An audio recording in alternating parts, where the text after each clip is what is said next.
Greetings from Las Vegas, Nevada. Today is Saturday, February 10th, 2024. It is 10:40 a.m. Pacific time, the day before the Super Bowl. I arrived here last night. I drove much of Friday to get here.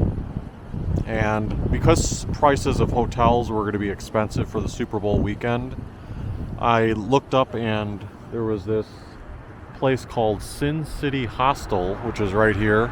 They had a gated parking lot, so I felt secure with the vehicle. $10 a night to park there. And then this is the hostel itself. First time I've ever tried staying at a hostel. It says established in 2004. But it had good reviews online. It seems very friendly and nice inside. They give like a little free breakfast thing.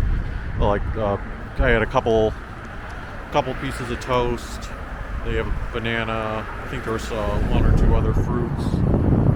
Spreads for your bread. Like I used butter on mine, but they had peanut butter and other things. Yeah, and it's not it's in a location that it's not advised that tourists like walk around a ton per se, because there's probably a lot of homeless lingering around, but it's really not that bad. And if you want to take the Deuce bus, it's only like a 4-minute walk. You would be going that direction toward the Las Vegas Strip and make a slight right. But this is South Las Vegas Boulevard we're on now. If you kept on going that way, which would be northbound, you would reach the downtown old Las Vegas area. You can see there's other motels. It says Fun City Motel, and you're going to have your little wedding chapels here. Like there's one of the wedding chapels. Chapel bells are going to ring. One of the things I've never done is I've never done a full video walk down much of the Las Vegas Strip, because a lot of times when I've been here, it has been on a layover, and you're kind of in a rush because you only have a certain amount of time. But I have all of today, all of tomorrow, and well, technically I could stay longer Monday if I wanted to, but because I have a vehicle, so there's no plane tethering me, so to speak. But I plan on leaving early Monday morning to start making the drive back. So it's the first time since 2007 when I was in Las Vegas with my brother at a conference that I was going to. And by the way, that was the first time I had ever taken an airplane.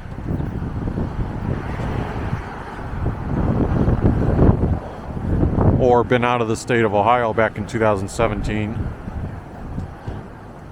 Yeah, and I did some videos back then, but I didn't have Poco Traveler. Believe it or not, all I had for my camera was like a tablet. So we still have a collection of pictures and videos, but the footage is all shaky. And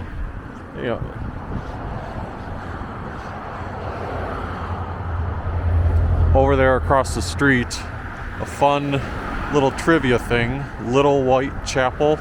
If you're a WWE or WWF wrestling fan, and you've been so for a while, if you remember back in, I think it was 1999, they did a storyline where Triple H,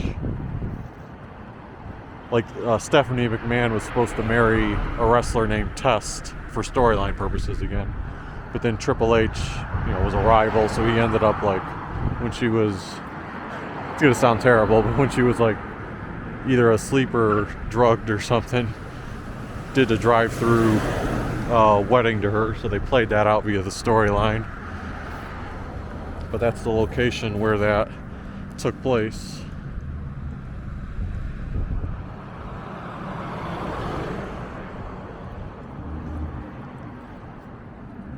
I wish I knew more little fun nuggets about the history of stuff on the Strip, but a lot of it is just going to be me in awe of certain things. Here's a motel. I didn't check what prices on that would be. As far as my hostel experience, so when I first got to the room at 7 o'clock last night, there was nobody in there, so I did a few quick pictures and videos just to demonstrate, and that'll be in a short vlog that I post. But then I went and explored the strip at nighttime. It was raining, so I didn't do any videos,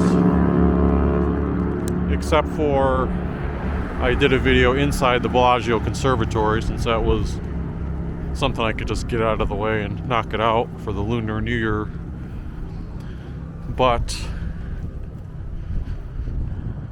when I eventually went back to the hostel to sleep for the night, it was about 12:40 a.m. Pacific time.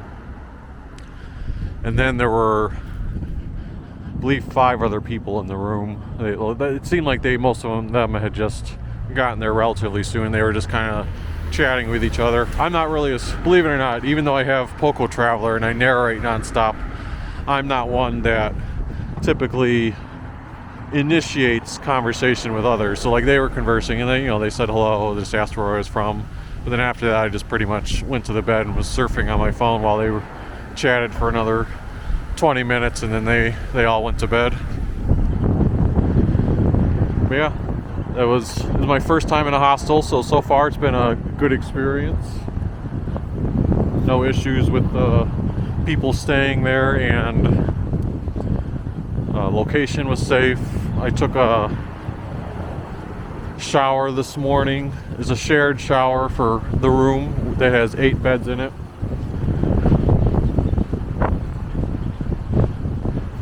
So right here, it's a sign that says the Arts District. I think there's some murals that you can explore this way and other arts related things, but I might try to do that if I have time, but I'm not quite sure where to look for all the murals and such. The Deuce, so if you want to catch the Deuce, the closest stop was right there where that person is standing. That one will take you southbound to the strip, and then the Deuce that takes you back northbound, there's one just across the street on this sidewalk. So that would come from the strip, and that's where I got off last night and walked back to my hostel. But if you wanted to keep going to downtown, you could take the Deuce and keep going to downtown. In fact, here's the Deuce coming right now. Deuce is the double-decker bus that goes down the Las Vegas Strip. It was a little frustrating last night when I was trying to come back, because I was scouting at nighttime, scouting where Super Bowl related decorations were. So I was going in various places, and I got as far as the Luxor, and then it really started to pour rain, so I didn't continue on, because I initially was going to continue to the stadium and take some nighttime pictures, but it was just raining too hard. So then I wanted to catch the Deuce back to the hotel or hostel.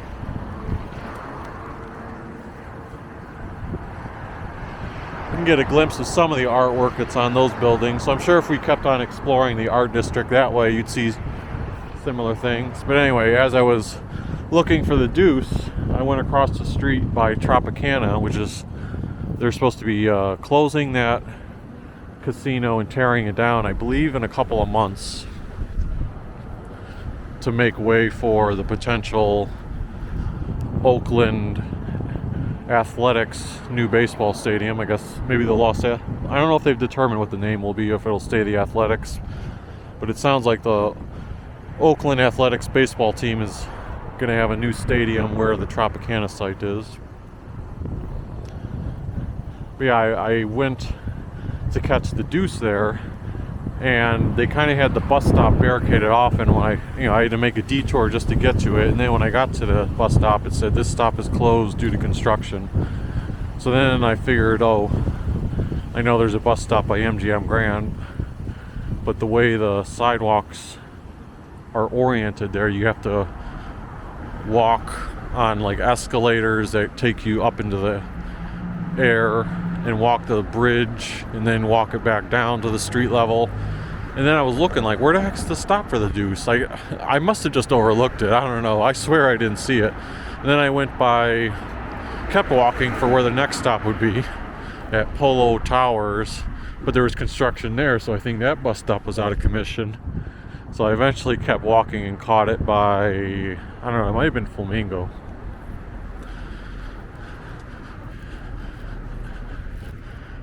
And then normally it wouldn't be that long of a, well, when I say normally, if it was this time of day, the ride probably wouldn't be super long. But that was still evening and traffic's jam-packed, so the buses kind of slow go until it gets past the stratosphere, or the Strat, which is the skyscraper hotel you see up ahead.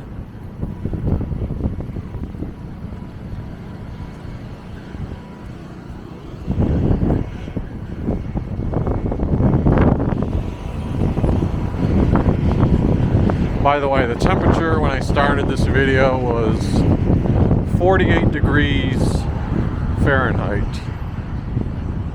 It's supposed to get up to about 56 degrees today. The only downside for video purposes, and comfort purposes, is that wind. So I'm hoping when I play back the audio on this video later and upload it that you can actually hear my narration. That's why I'm trying to talk a little bit loud. The wind's not as bad as it was when I first went outside at like 8 a.m. this morning. It was blowing like a wind tunnel nonstop.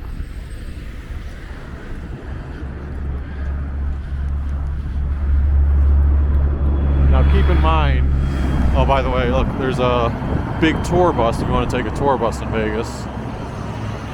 But keep in mind, this area that I'm walking now is not what I would consider like the Las Vegas Strip. I don't know where the delineations are for where the Strip starts and stops, but in my mind I like to think of it where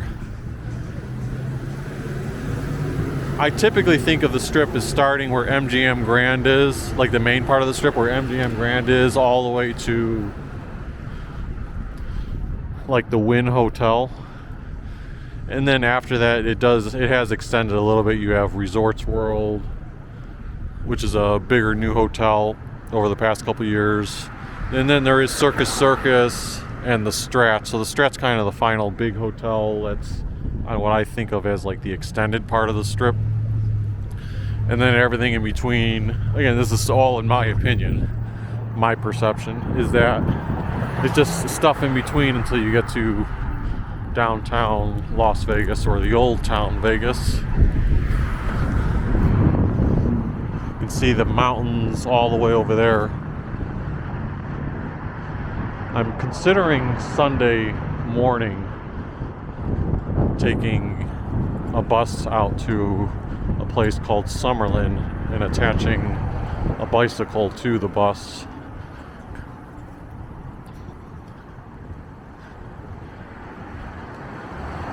Because back in 2017, the very first thing that my brother and I did, again, our very first time ever out of Ohio, very first time in Las Vegas, and you would think like, oh, you're going to check out the Strip, but no, the first thing we did, well, we got there like at 11 o'clock at night, slept, and then the first thing we did at 6 a.m. in the morning is we used the website called Spin Lister, which I think that site has kind of fallen by the wayside. It's not really active anymore, but Spin Lister back then, it's kind of an up-and-coming site where you could rent bicycles from regular citizens for a duration, sort of like an Airbnb, but for bicycles.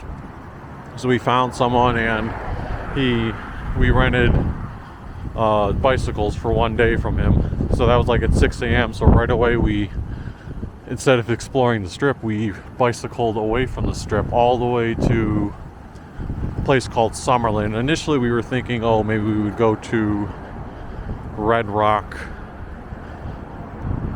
Mountains and be able to go that far, but we scouted out these bike trails that would take you from the Strip all the way near that area. So the bike trails ended up being really cool, but the wind that day was so damn, I don't know what to call it, if you want to say high, or it was so windy. Yeah, we'll just say it was so windy. Like I think it was like 25 miles per hour wind, and it was blowing against us the entire time.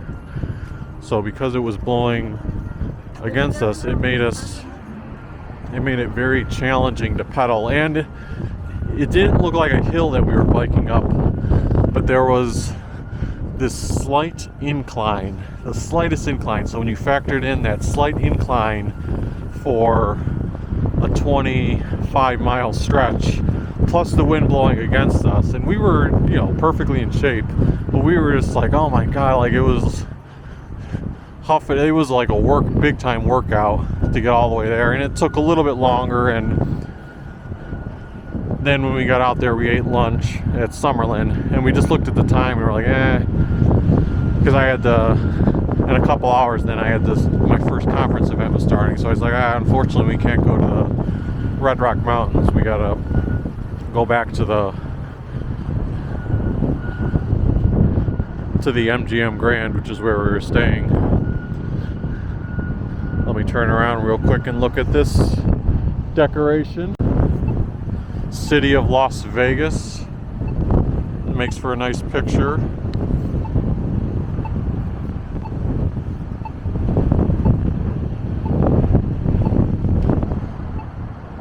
A reminder, if the video ever gets like choppy, like why did something cut out for a second? It's because I'm often taking pictures. Here's the Deuce going southbound. $6 for 2 hours, $8 for 24 hours, and I believe it's $20 for a 3-day pass. But anyway, continuing my story about the bicycles,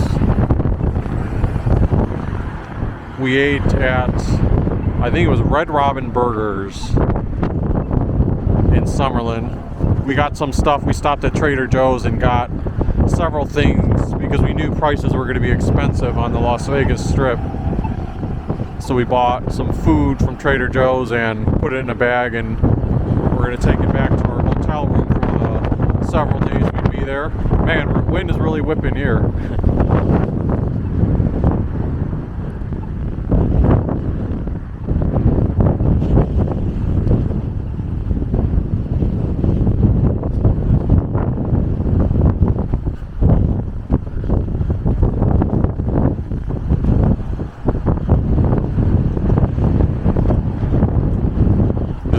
To get away from this wind tunnel before I continue narrating. I think it's that intersection, that wide open intersection, that's causing more wind.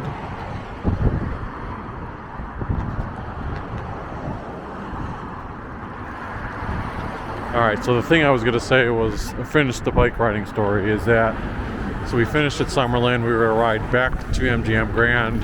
The ride back was so easy because now you had the wind going slightly, the wind had died down a little bit, but at least it's not going toward you. And then on top of that, the incline was now slightly going down, so we almost, I know there was a long stretch where we didn't even have to pedal. It felt like we made the whole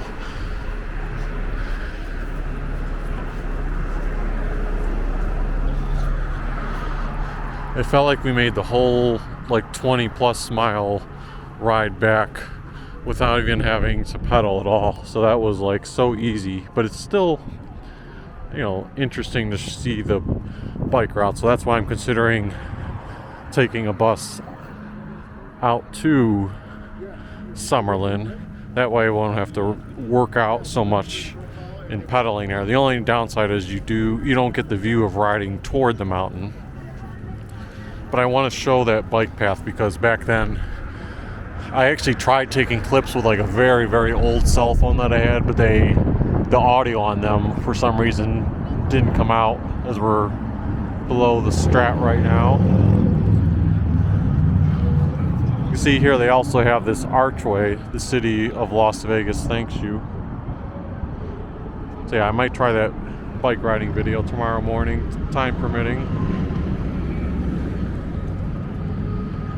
I've never been inside the Strat casino or other parts. The thing about the casinos is that they often don't want you to film in the casino portion. Usually you're fine filming in like the lobby area or if they have stores at a certain spot. So what I think I'm going to do is, if I'm going to enter some of these hotels, especially if I haven't been in them before, I might stop the footage before I go in, then go inside and check out how it looks. So I'm going to peek inside. This looks like the casino entrance back here. So they have a little sign here, how we measure up. What's interesting is I always thought this was like a replica of the Space Needle. But when you look at the sizes of them, Statue of Liberty 305 feet, Washington Monument 555, Space Needle 605, Sydney Tower 1001 feet, Eiffel Tower 1063 feet, Tokyo Tower 1092 feet, Makua Tower 1009 feet, and the Strat Skypod Tower 1149 feet. I mean, this is almost twice as high as the Space Needle. They do have tower admission if you're an adult, $31. Children 12 and under, $18.50. If you're a guest at the Strat Hotel, it's $10. Ignore that; those are other games. But there's an observation deck from 10 a.m. to 1 a.m. and rides 2 p.m. to 10 p.m. as well as a sky jump. Although you can see some of the attractions. I don't know if that's weather related. Sky jump. Oh no, sky jump because it's not 2 p.m. yet. Sky jump closed. Big shot closed right now. But the indoor deck and outdoor deck are open. Each of these hotels usually has some type of like shopping area. The Strat one is kind of idle right now, but there's a Nunzio's Pizzeria that opens at some point. Pizza by the slice, $8. That's why when we came here in 2017, we went to Trader Joe's to get stuff, because it's like we don't want to pay $8 for a slice. But you can see the quirky stuff here. Again, this one is no one's in here at this part. But other hotels, it's going to be jam-packed and much different, much more extensive than what you see here. The reason I'm actually walking here is because I had never been in the Strat at all. Had never even walked past it.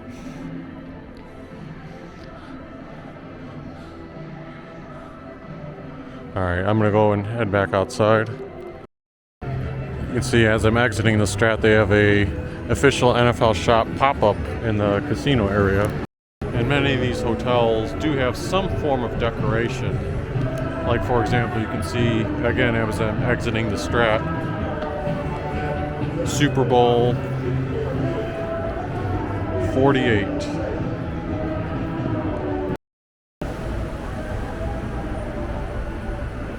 Okay, we're back outside now.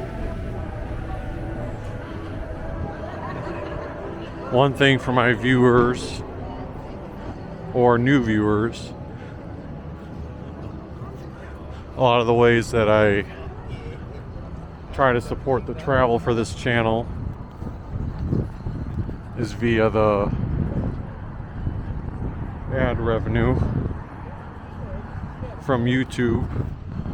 But I know because of this, they play music all over the Las Vegas Strip, so they're gonna prevent this one from being monetized. So I would always appreciate it if you could hit the like button, and if you're a new viewer, consider subscribing to the channel. Just hit the subscribe button so you'll always be notified when we post new video,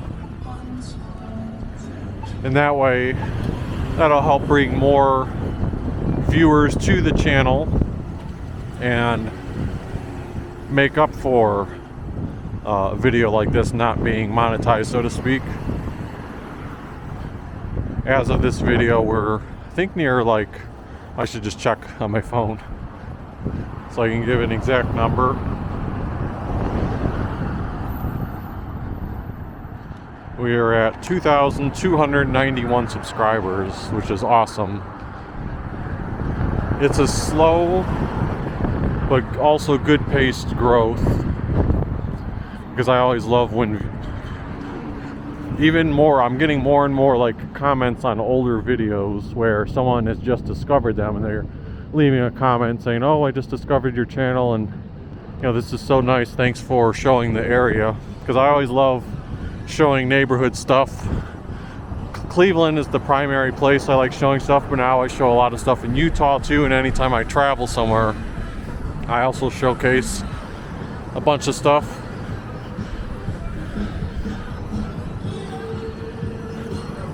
Let's get another perspective shot of the Strat from this angle.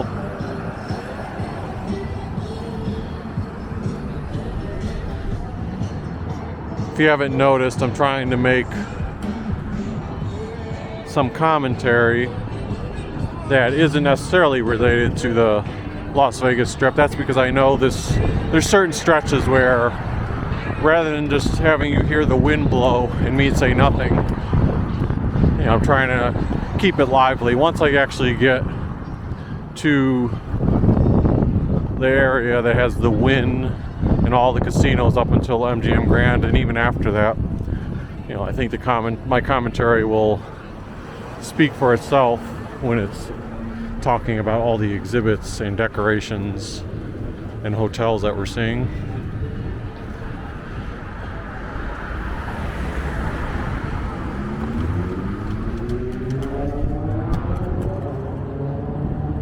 This is the corner of Las Vegas Boulevard and Cincinnati Street.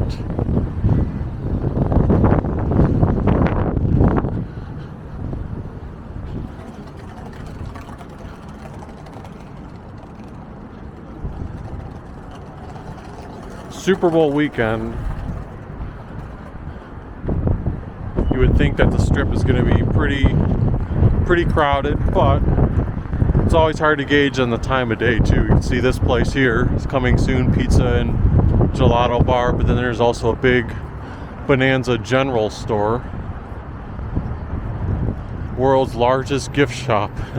99-cent souvenirs, 3 t-shirts for $10.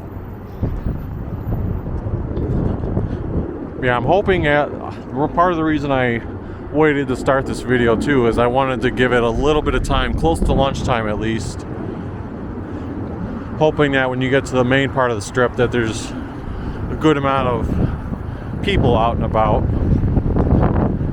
Because last night, even though it was rainy, there was a lot of people still walking outside, and you got to see a lot of people in 49ers jerseys and Chiefs jerseys. Granted, I did see both types of fans, but I felt like there was a significantly bigger presence of San Francisco fans. That might be because it's a shorter trek from San Francisco to Vegas, or at least I think it is. Who knows? Sometimes it's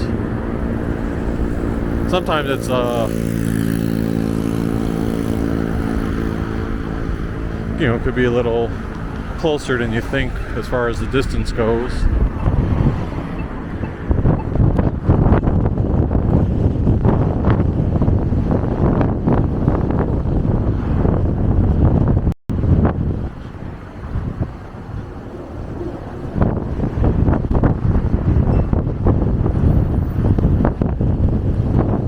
Alright, this next block, I'm not sure. I think at one point they planned on making this a hotel, but it's a big empty piece of land.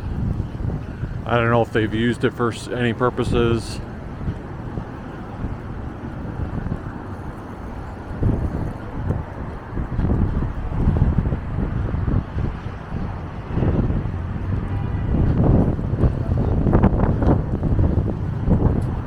On our left side is Sahara, Las Vegas.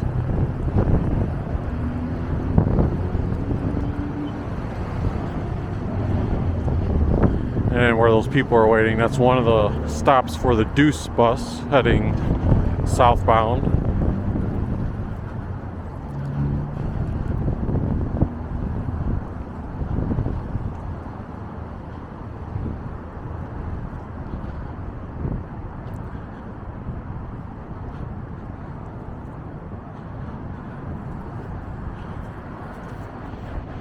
I'm just gonna pause the video until I get to the next intersection, because this is again one of those spaces that it's just dead space.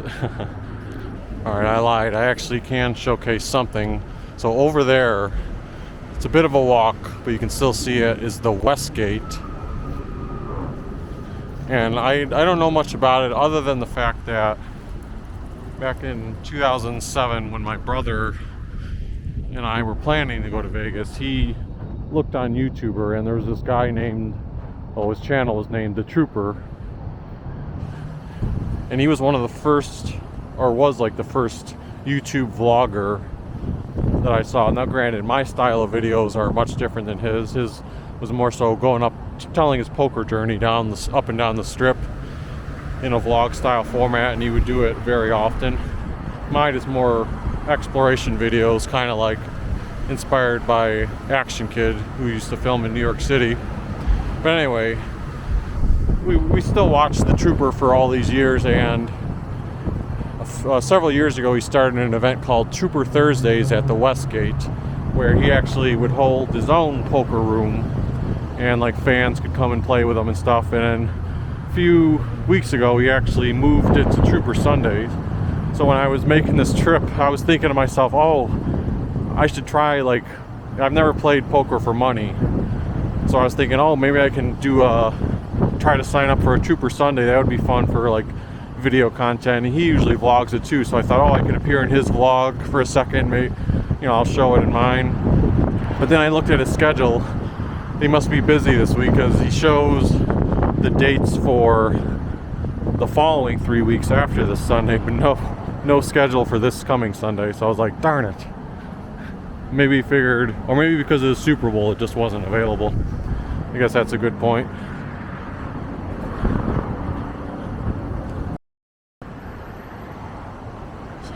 So this one here is called Hilton Grand Vacations Club. A nice little waterfall.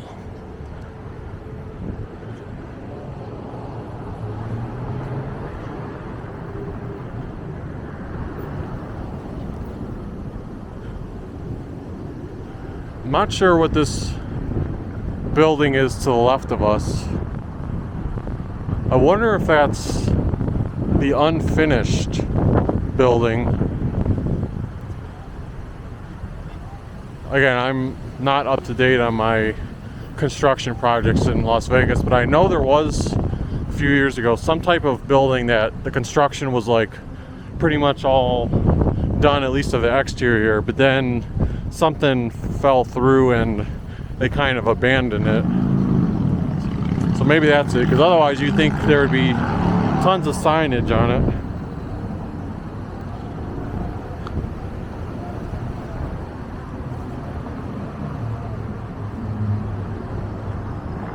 Another stop for the Deuce bus.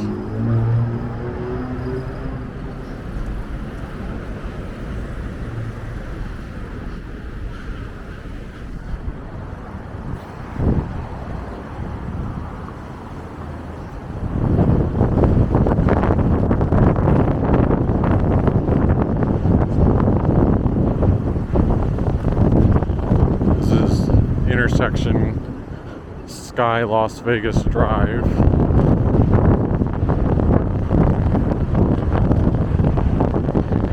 At least initially, the reason I'm walking on,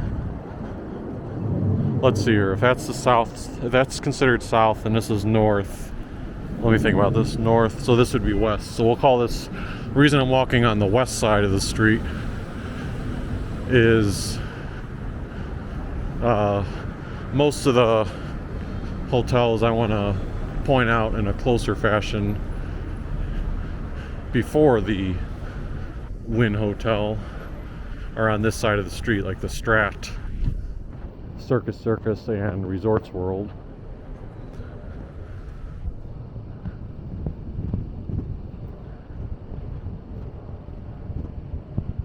Oh look, you got two little dogs.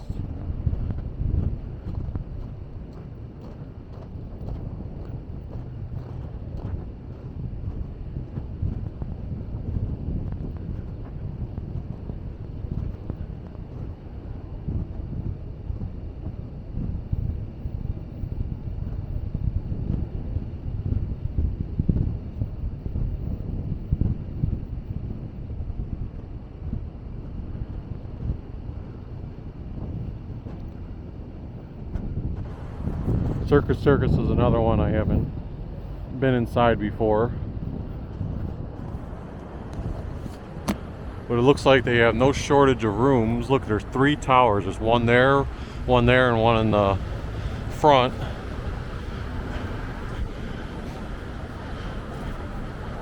Anytime I would pass by Circus Circus on the bus, I always had the perception that it was old, because when I look at the lettering like Circus Circus, it just looks faded and the tent colors look faded. But I think that's all by design to make it fit in with like the old circus theme. Although personally, like, I think it would be cooler if you just had all the letters, and probably at nighttime they light up, but during the daytime it would be cool if they were all red and those faded pinkish strips if they were like a brighter red. Oh, and look at this.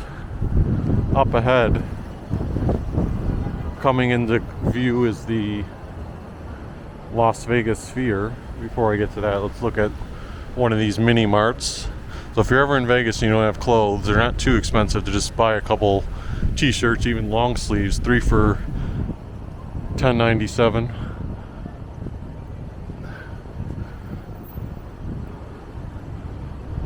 So Vegas is pricey when it comes to a lot of food options, but not so much when it comes to the little cheap souvenirs.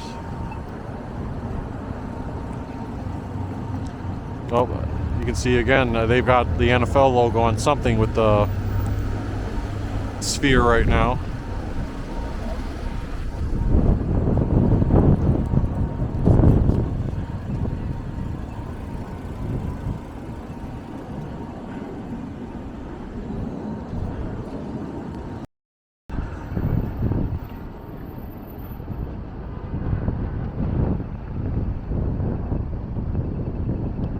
So there's the Circus Circus sign. Try to grab a quick picture of that.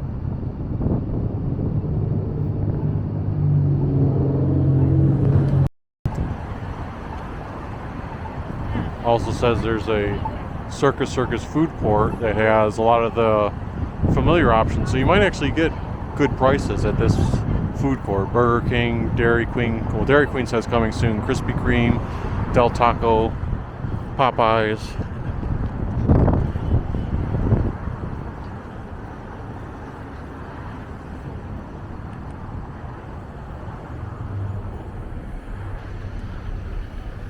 So let's see what the inside of the little lobby looks like.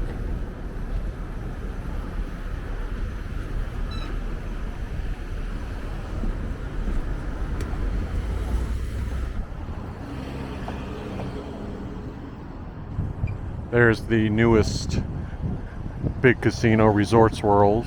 I'm also going to try to pop in there for a second.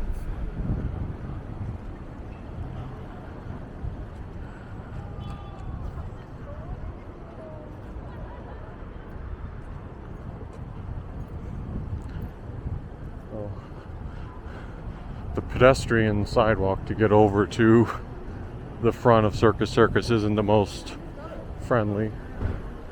We'll make it work. So I got in here and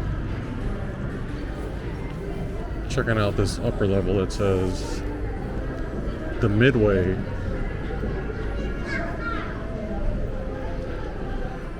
So I see besides New York's not the only one that has a carnival theme to it, or the arcade theme to it. You got plenty of arcade games. All my favorite skee ball.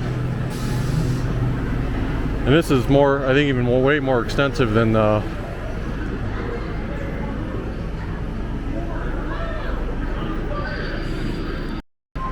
yeah, it looks way more extensive than the New York one.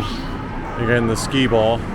So I could definitely see if you have kids and you're bringing them to Las Vegas. I mean, there's probably a lot of things they would find very fascinating, but they would probably be in heaven if they got a trip here.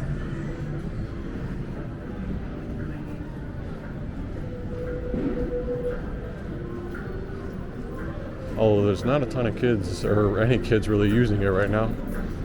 Although it did just open half hour ago. Plinko from The Price is Right. Entertainment, my friends. Yeah, so a whole area of carnival games and arcade games, and there is a dining option too. I don't know what time it runs, but it also looks like they probably do a circus show at some point right here.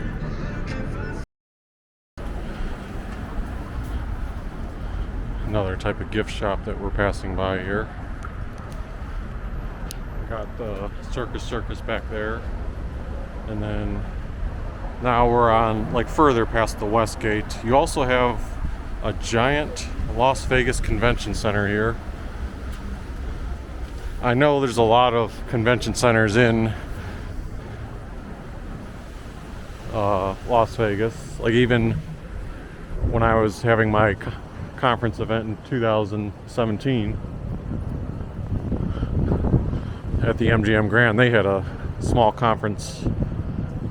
Or when I say small, I mean it was definitely big enough for our conferences that we go to other cities for, and that was just at one hotel. Here's a McDonald's shoehorned in between Circus Circus and Resorts World. If you don't care about luxuriating when it comes to food in Vegas, definitely feel free to, and I should preface that if you don't care about eating super healthy either, you know, fast food prices are going to be pretty much in line with your normal fast food prices in other cities. So feel free to go to McDonald's. That's what I do. I personally recommend the In-N-Out burger that is like near the middle of the strip. I think it's near Flamingo by the Ferris wheel.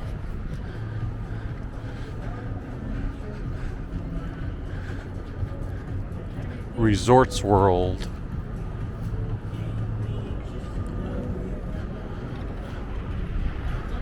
I'm not sure if this is where they have, I think Resorts World is where they have the giant outdoor pool, but I'm not sure where that's located, if that's in that stretch of land or somewhere else.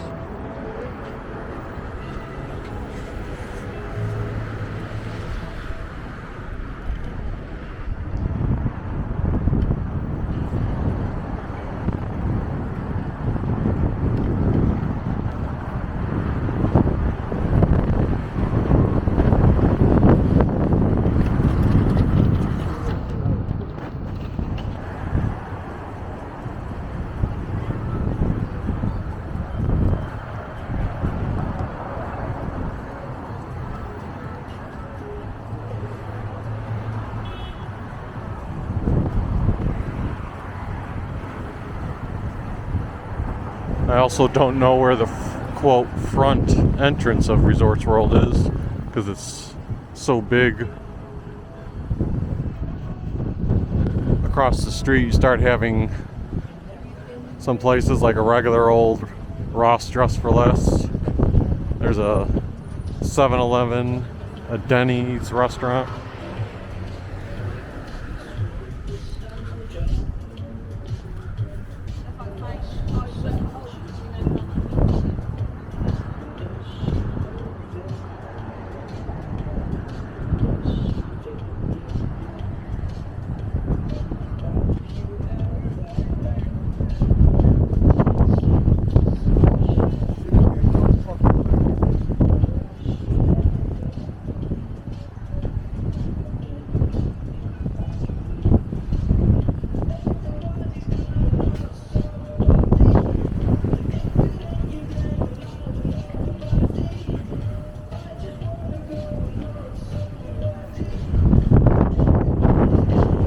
Also a big projection on a portion of Resorts World.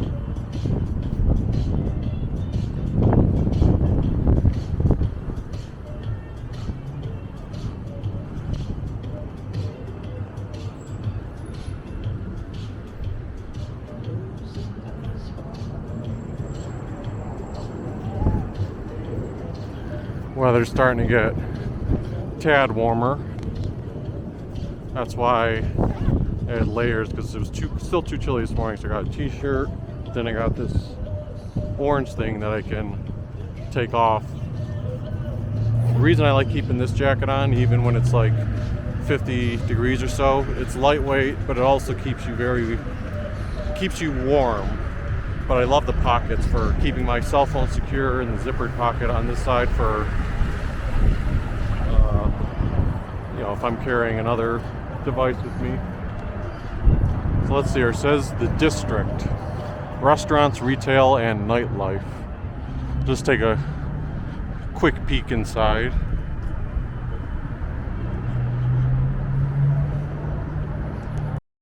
Okay, so I just got in here.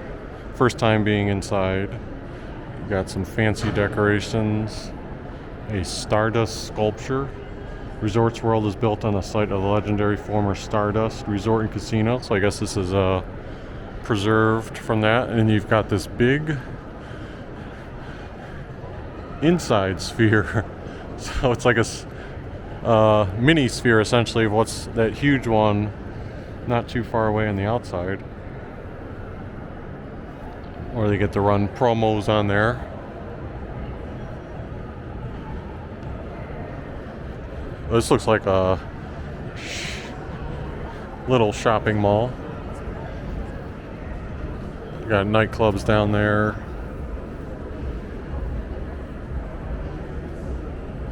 Again, my intent is not to do like full tours inside the casinos. I'm trying to give glimpses of what some of these contain. Some fancy restaurants. Because I haven't explored these before, I'm sure there's stuff I am missing. But it seems like the featured attraction on the interior here is the Sphere. As I'm leaving, that was a commercial for Michelob Ultra, the beer. Like the beer was being drunk out of it. The big Sphere outside, where they actually hold the shows inside, but to have this display outside. I did see clips on Twitter that they had at some point they're turning the Sphere to a big Kansas City Chiefs helmet or a big San Francisco 49ers helmet. That would be cool if I could witness that, capture it on video, but there's so many things that probably play throughout the day on the Sphere that it's hard to predict when you're going to get that opportunity. So we're back outside now, South Las Vegas Boulevard, and I'm going to continue walking southbound.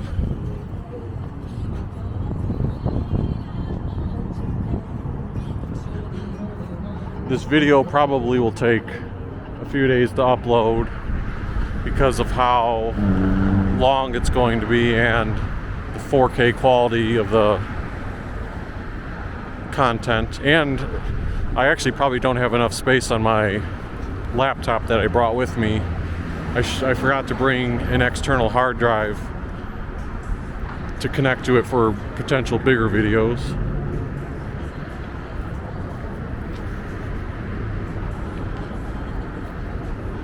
Yeah, that sun is getting up there now. I'll probably have to take off a jacket before long. Oh, they also have a video board here. You got this for Patrick Mahomes. I believe that's the Adidas symbol, right?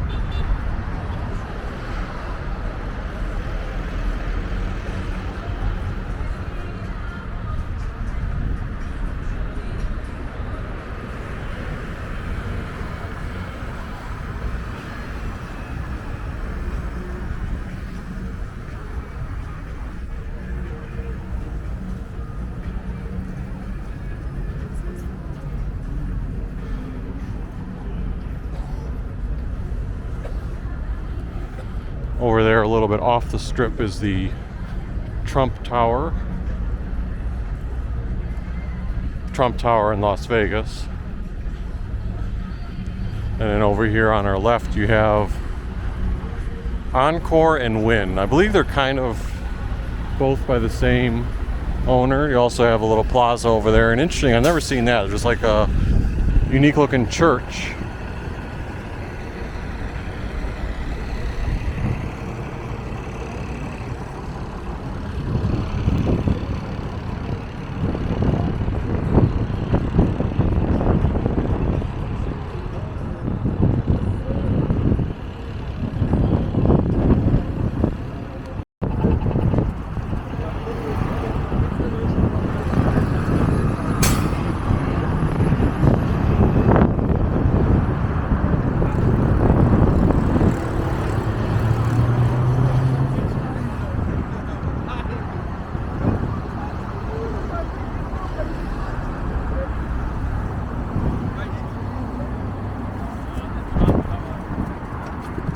think I'm gonna cross over to the other side of the street so we can get a look at, I don't know about the Encore, but the Wynn I want to check out. I think they do something for Lunar New Year as well.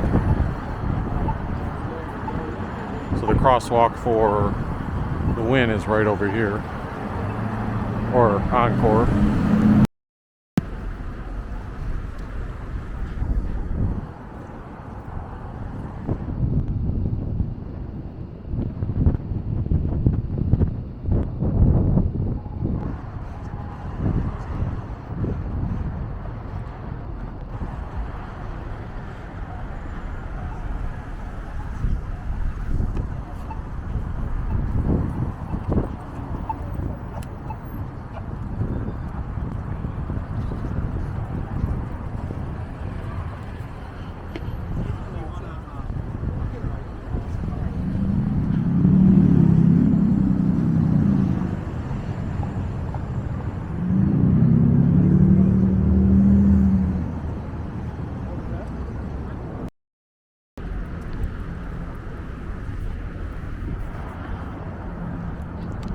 So across the street, that was another plot of land that was empty. Oh, there's a better projection of Resorts World Hilton with Patrick Mahomes also up there.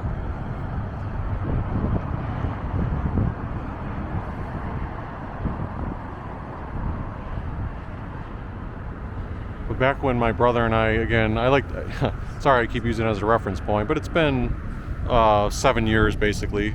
When we came, one of the reasons we also stopped walking like at the Encore is, first off, they had a bunch of construction going on, like scaffolding along this sidewalk. Then all of this was like it was now, nothing was there. Resorts World wasn't there. So the next furthest thing, well, and it was nighttime when we went down this way, the next furthest thing you could see was Circus Circus or the Strat. In hindsight, again, that was our first time exploring, and we did explore a lot. But in hindsight, it's not that far of a walk, but with it being nighttime and all that scaffolding and empty space here, we were like, we'll just stop at the Encore. That's one of the reasons why we didn't continue exploring further. Also in the interest of time, because we did cover a lot of ground in those few days before having to head back. So I know, like, one of the final days we were here,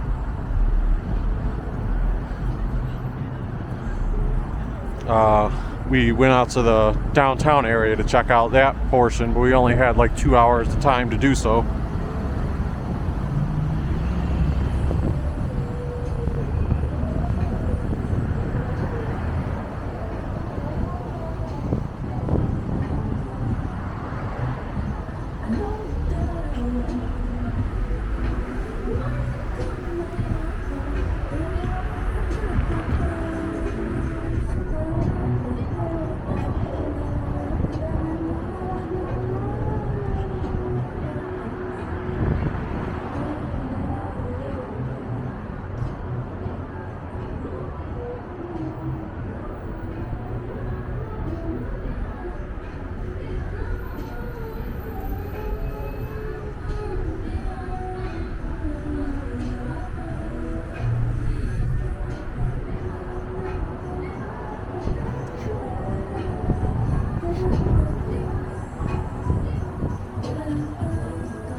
plaza shops, and I think maybe the Lunar New Year related stuff is up ahead. Or maybe that's just some other decoration up there. We also get a glimpse of some of the high-end shops. Yeah, this looks like another sculpture, but maybe toward the left we'll have more decorations. This is tulips. So tulips back there. Maybe up ahead we've got the other decorations. Took me a few seconds to figure out where it was. I wonder if it's called the Mizumi, because I don't recognize the word Mizumi.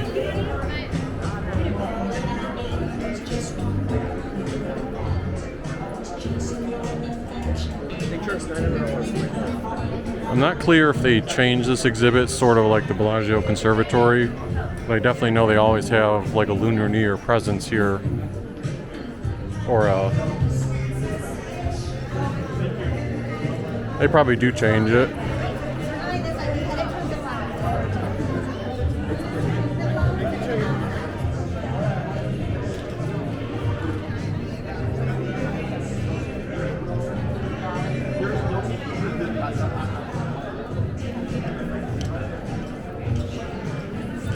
A lot of people taking photos.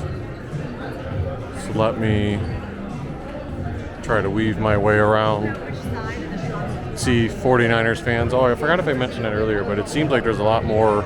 Oh yeah, I did mention it because of the plane distance. A lot more 49ers fans than I've seen Chiefs fans.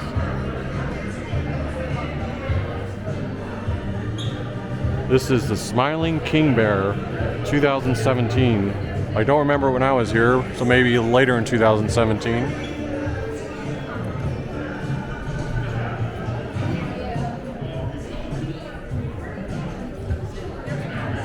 This is what, if you've never been to Las Vegas, or even if you haven't, you just haven't gone inside all the casinos, that's really the cool thing about experiencing each one. Each one has something like very unique and distinct about it that'll leave a lasting impression. I mean, even if it's not the decorations like this,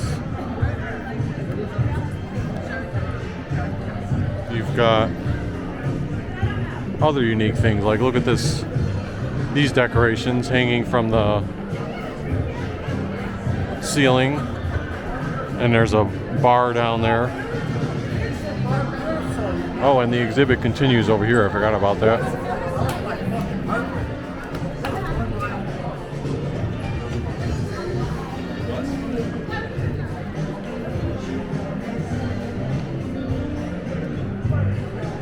I do think much of this is like the same every time. I don't think this part's a rotating exhibit. Part I'm not sure about is the dragon, for example. But I remember, at least I think I remember the merry-go-round, for example. And all the flower beds. And there's a dragon over there in the spirit of the Lunar New Year.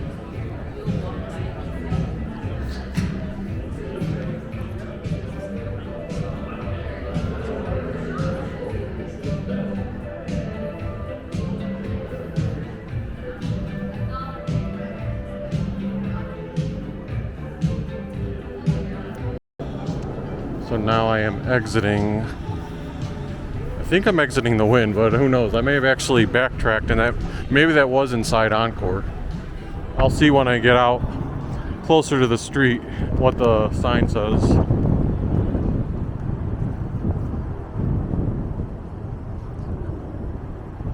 And apparently I took a route not meant for pedestrians.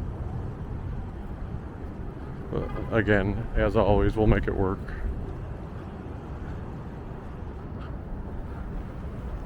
No, that was the Wynn. I just turned around and looked.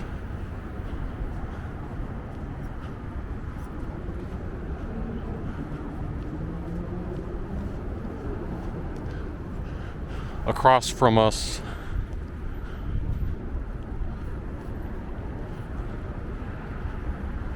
is the Palazzo. Let me go over here for a second.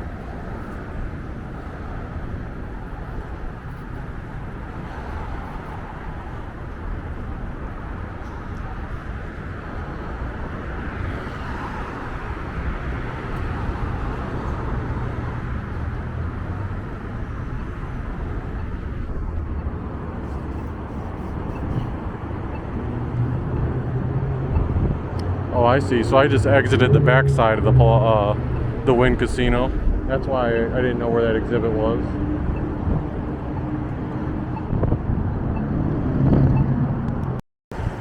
So I can't see it because the trees are blocking it, but the Sphere is right there. When I did a video on the Sphere during a vlog earlier in 2023, I actually went up to the Sphere. It was still under construction a little bit, and I came and walked this way after I was done. So I can still walk this way. I'm going to cut the video, and that's South Las Vegas Boulevard. But then I'm going to show a little bit of the Wynn on the right side, and then we'll look at the rest of the hotels.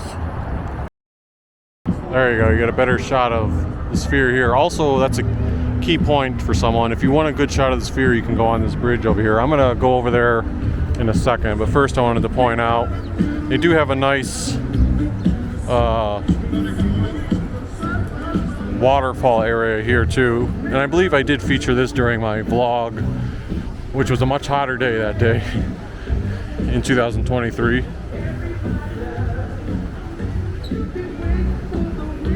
What's also nice is that even though it's winter in much of the country, you still get the feel of summer with all the trees and greenery. But I love this shot here when you've got the waterfall right there. That would take you to the front of the Wynn. But I'm trying to think where I stood when I took that picture. I think it's like right here. I just love this shot. I might have used this as my thumbnail.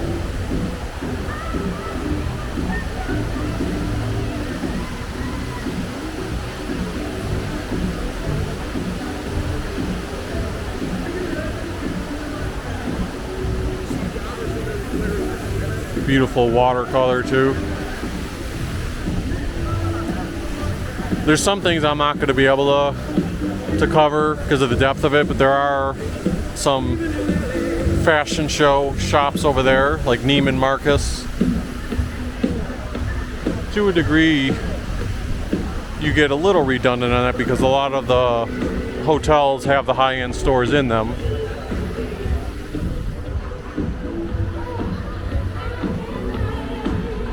And as I go a little further on, I'm probably not going to be able to go inside every single hotel, just because it's going to be a lot of going back and forth. But hopefully we get a good digest of everything, as well as how the strip looks when the Super Bowl's happening.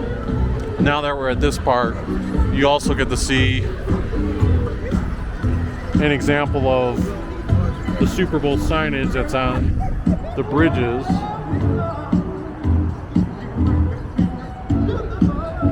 So you'll see that throughout the strip. If you've never been to Las Vegas, one common theme. Oh, there's a Chiefs fan. A couple Chiefs fans behind us. Yeah, but one common theme of Las Vegas are first these bridges. You know, some portions you have sidewalks that you actually are crossing on the ground level, but other ones, to help keep the traffic flowing, they have these bridges. But then also another theme is that escalators.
look down, it just, really big. So you've got the Palazzo here, and then we're going to take the escalator going down.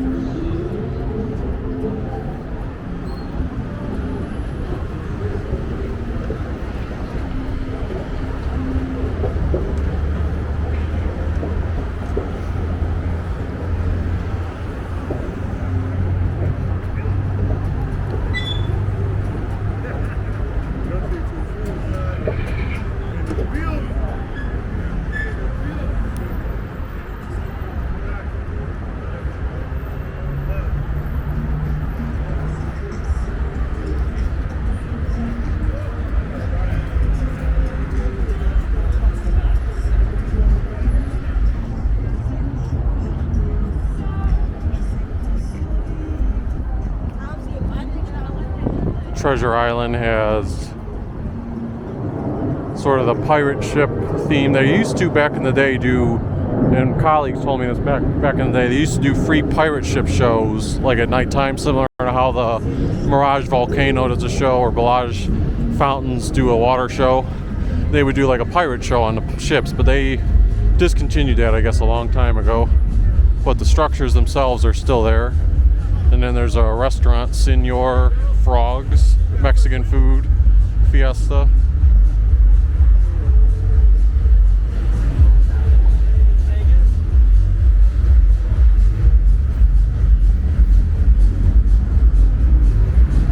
Invest your money on playing the sports book.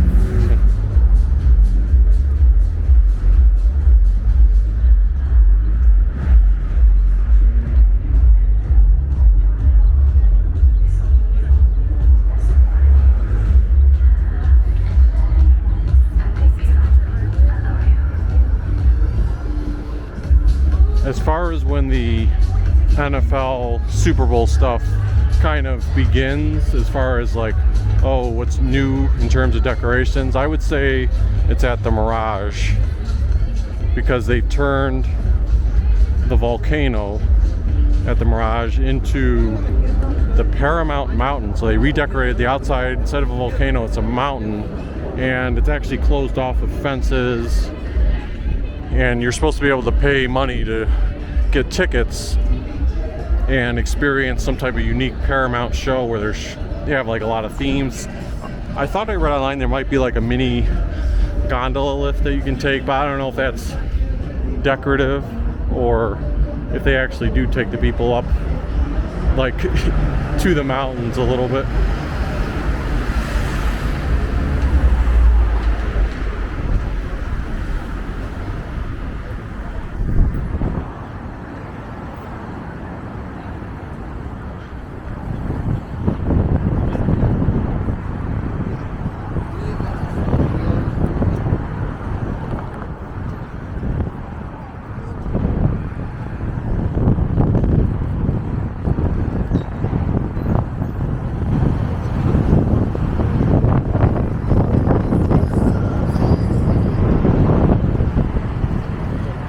Already see the mountain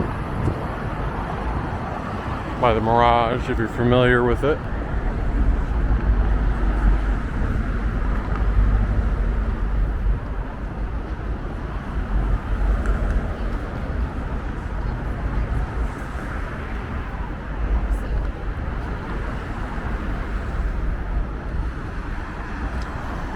Over there, because probably not going to backtrack, but again, I did feature it in my vlog last summer. There's a little Siegfried and Roy statue, which is a nice photo opportunity among the many in Las Vegas.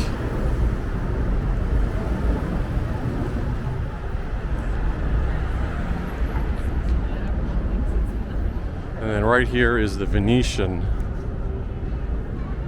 My brother and I always thought this was cool because you see the boat rides that people can take, and the boat rides actually go inside.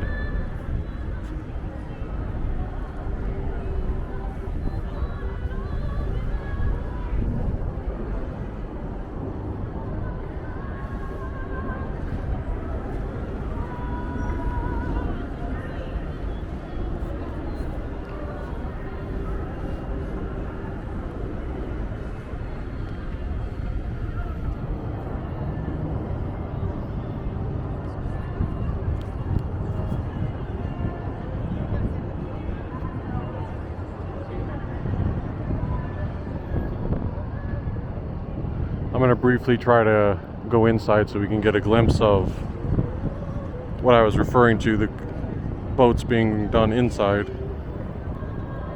So like I said, those ones are happening there. Not sure what the quickest way to get to the shops is, but we'll try entering here. Always unique mix of merchandise. If you want to wear hats, clothing, or face masks that light up. I had to take the elevator when I went in, and I think it'll bring us over to the indoor portion of the water. Yeah, this is it.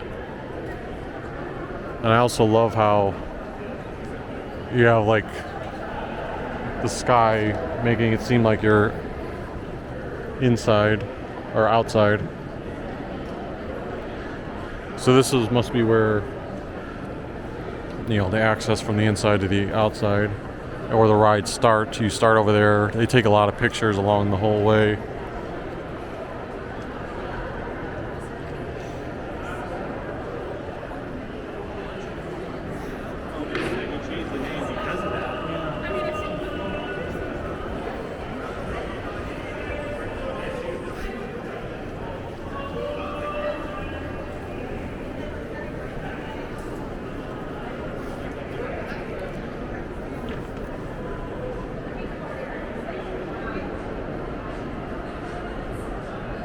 It is Sloan's handmade ice cream. It looks interesting. I gotta remember to try to eat lunch today, because on that long drive I did yesterday, I waited until like 3:30 before I had something.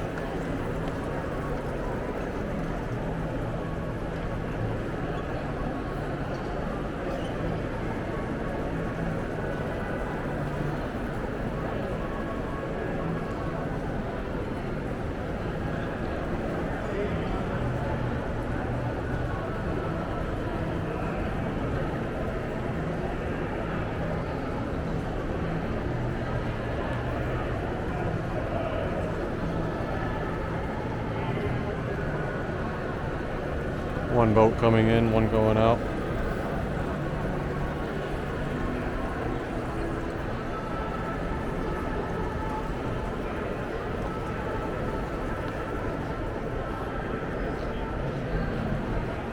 Grimaldi's Pizza.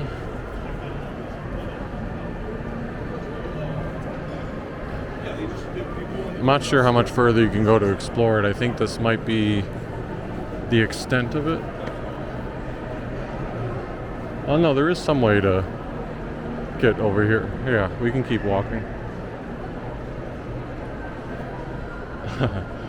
Well, apparently the walkway was actually over here. This is just a handicap thing.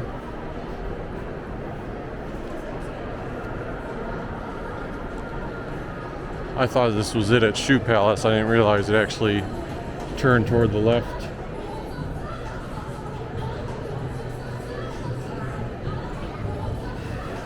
Yeah, I am definitely under-featuring the shops. The reason I'm showing more of the inside of Venetian is because I always got a kick out of this. My brother did too, and I know my mom, when she saw it back in the day, she always thought it was so cool.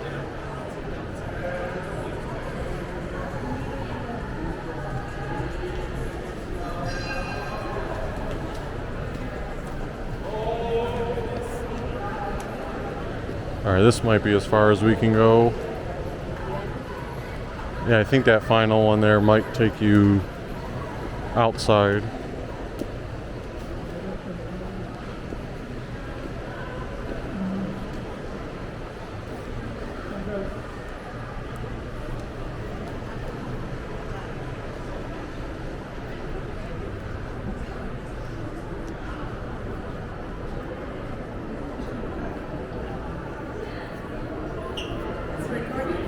Yes. That is at Crito asking if it was recording.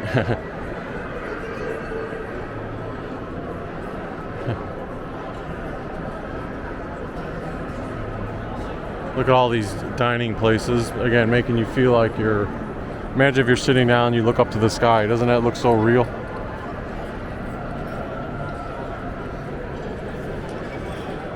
I know there's one or two other casinos that also have the sky setting to it.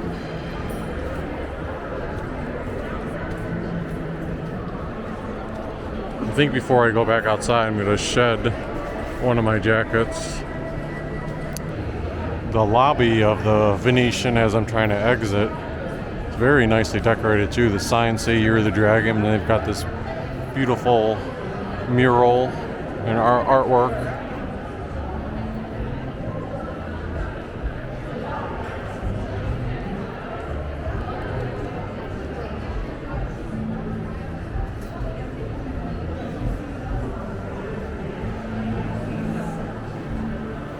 I don't think my brother and I ever saw this part.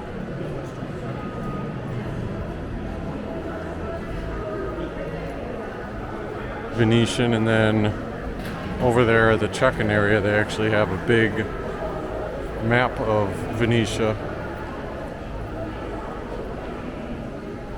Alright, we're back outside. That's where the Venetian was. Venetian extends over there too. And I'm trying to head over to the Mirage so we can start looking at the NFL related exhibits for Super Bowl weekend. And it's good that I took all that time to pass the time. It's 12:39 p.m. now, Pacific time, so at lunchtime. So there should be a decent amount of people out.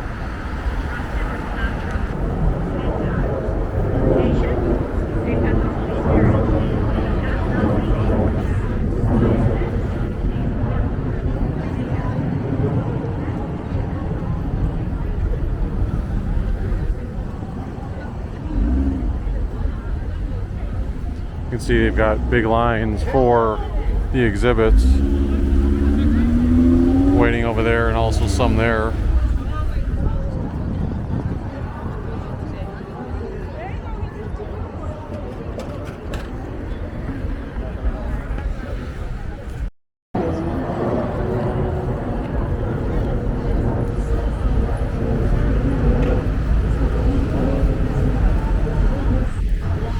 So you can see they have posts for every division in the NFL with a team color flag.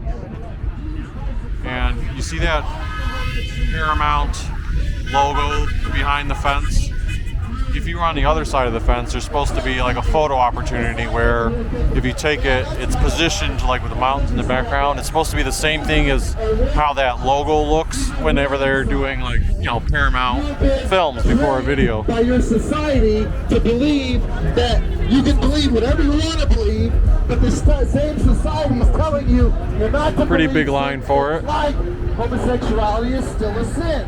And you can see the mountain, instead of being a volcano, it's a mountain. Forget about homosexuality. Having sex with someone you're not married to,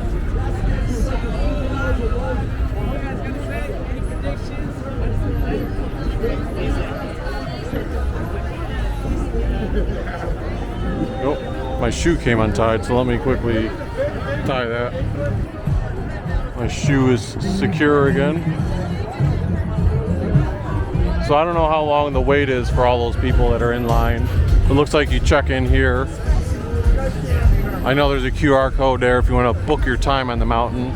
I don't know what the cost is of it either.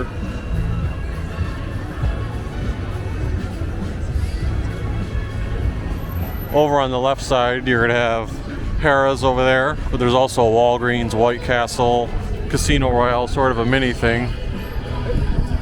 There's another shot. One of the few open spots.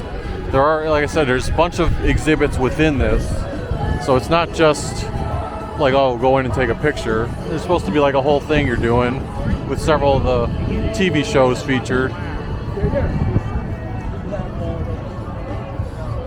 Where's did I pass up the Browns already? No, the Browns are up there.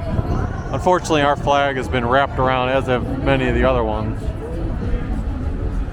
There's a decent shot of the mountain.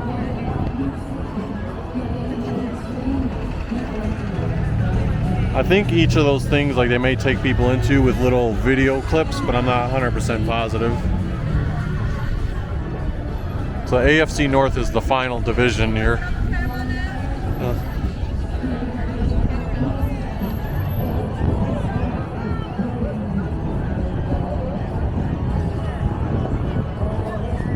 Can we get a Browns picture with the mountain? There's another brief spot where the fence is exposed.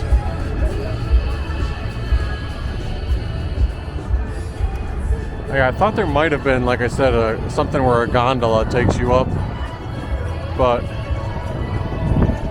I really don't have a good enough view to be able to discern that. There's various games, like you can see someone's doing a disc-related game. There's also appears to be an entranceway down here.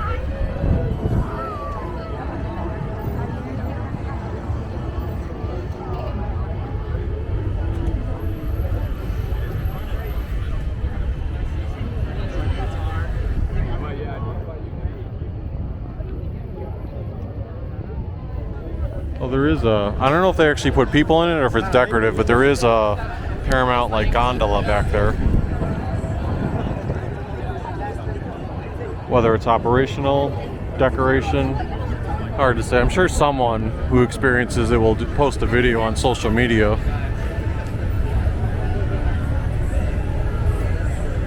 So that's what they've turned the Mirage volcano into. And funny enough, the volcano is supposed to be, or potentially having its future in doubt. They might, I forgot who took it over, but some new owner is taking over the Mirage.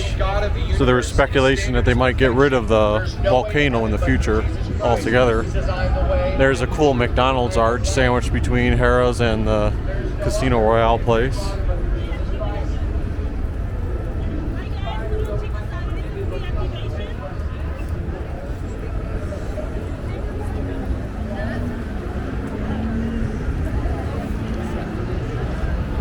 So interesting. They were saying book your time on the signs, and it said, the person handing out the card said free activation. So maybe there isn't a fee to attend that. Maybe it's a free event. I don't know. Maybe the tickets are just preserved time slots. There's some mascots, Mickey and Minnie, and Olaf, I think, the snowman guy.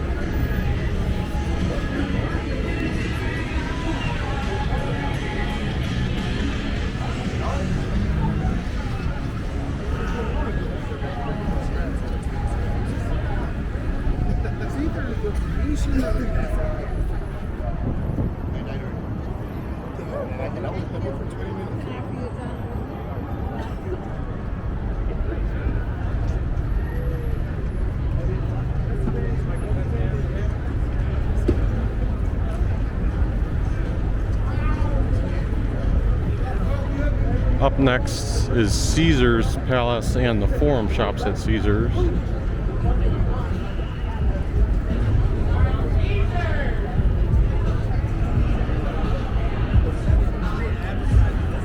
Across the street you also have the Linq.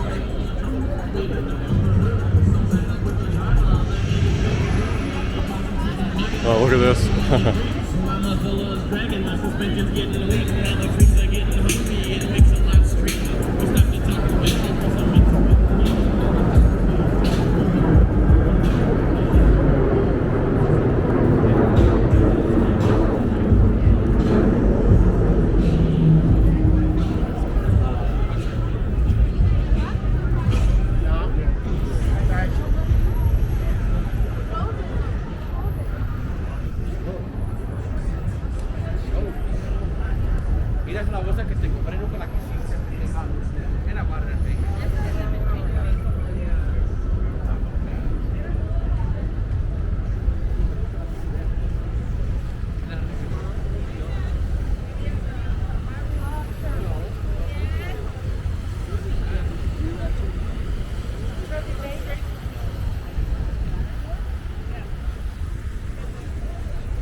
So the next hotel with a lot of decorations.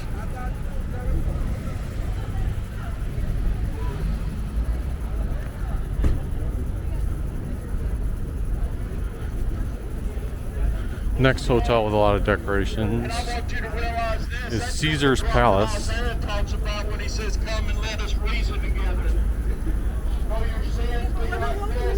And it probably has the most washed with his blood. You can be marked by his blood. You have that up and down the strip too, people with microphones giving their little spiels.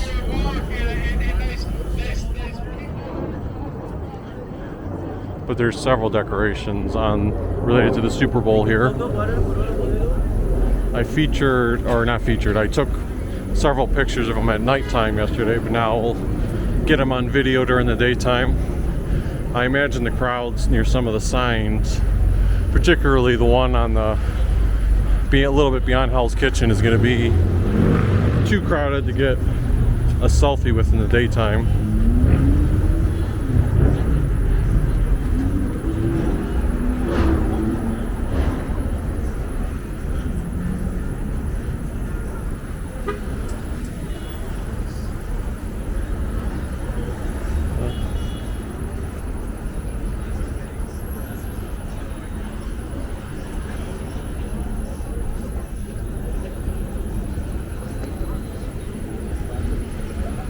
Over there between the Linq and Flamingo is that great alleyway of shops, and then the Ferris wheels behind there. Predicament. I think actually what I want to do for the order of operations is I'll go that way, check out that area, then eventually come back and then loop over to Caesar's Palace.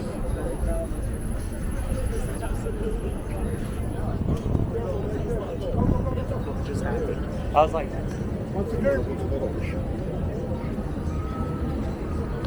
so at this intersection, all pedestrians get to cross at the same time.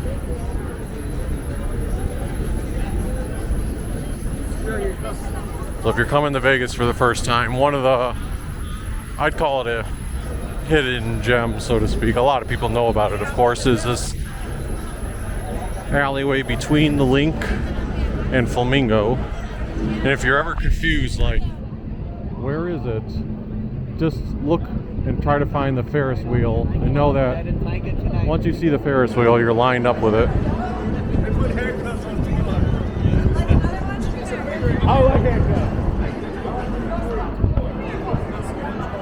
We got Margaritaville. you ever have a Levi jacket?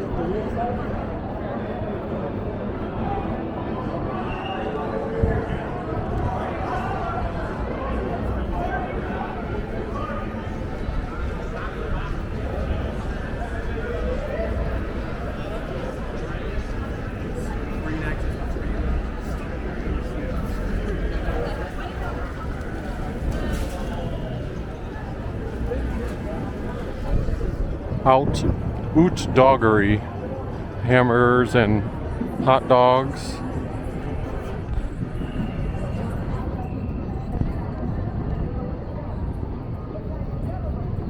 Fish and Chips by Gordon Ramsay.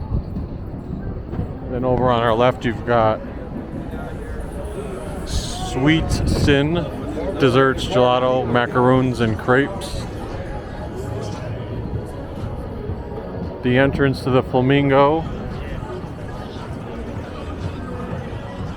And then the big Love Sugar shop, which has a few cool mascot-like structures inside.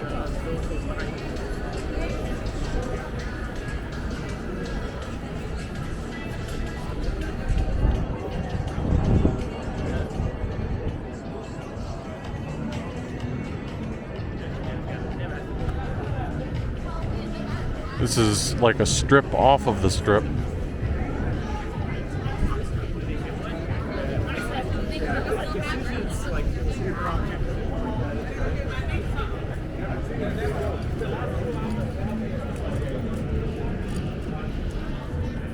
Las Vegas souvenir store.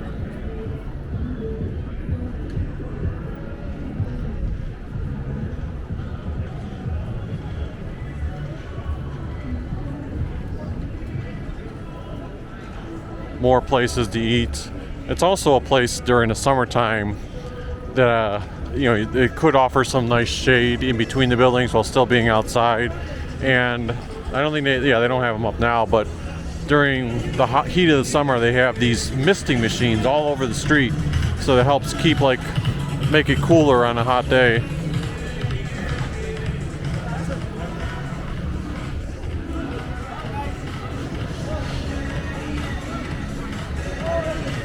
There's a pizza slice shop over here.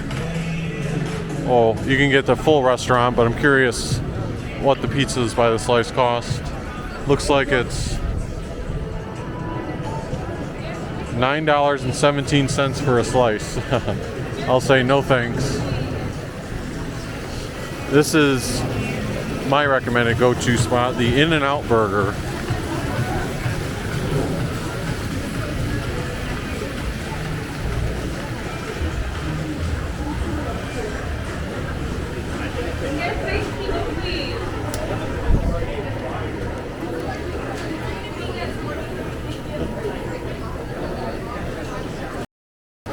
So I'm number 45, but they keep calling order numbers, people waiting for the orders, and it is crowded inside, but there's also an outdoor seating area. Seating is a premium, so I'm just using this makeshift counter. Alright, I did good for myself actually eating lunch. And then there's a few more places down there. You can see Ghirardelli, the chocolate place, Yard House, and then the Ferris wheel.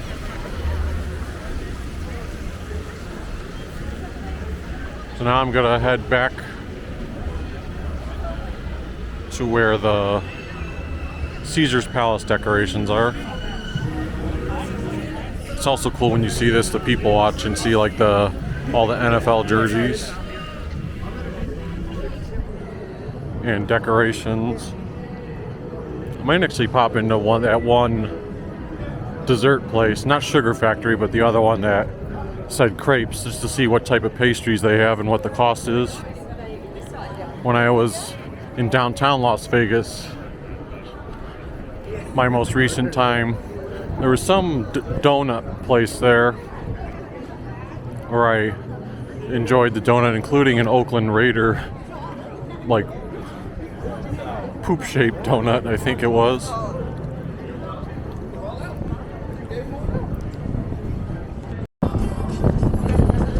You can see you've got the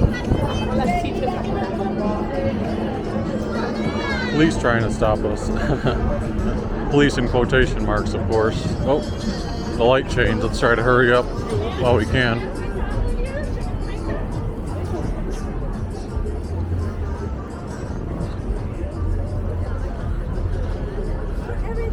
Never want to wait too long or miss an opportunity to cross an intersection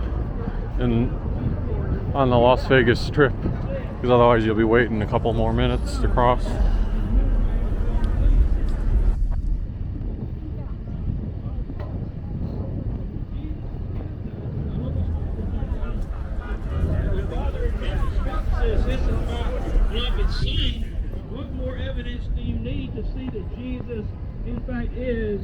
The Messiah, the one that was prophesied to come.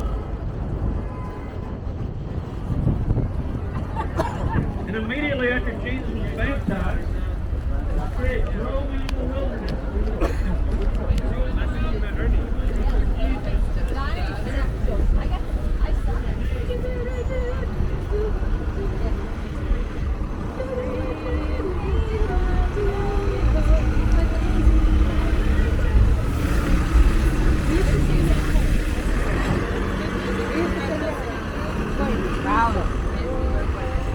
Doug way. You gotta find Doug. It's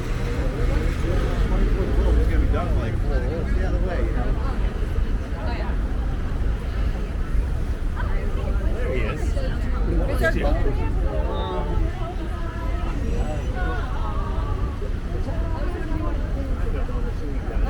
And they find Doug, and it's not the real Doug, it's the black Doug. Like, this is a black Doug. They find it. It's a black Doug. Okay, here's the first of the Caesar's Palace decorations or photo opportunities.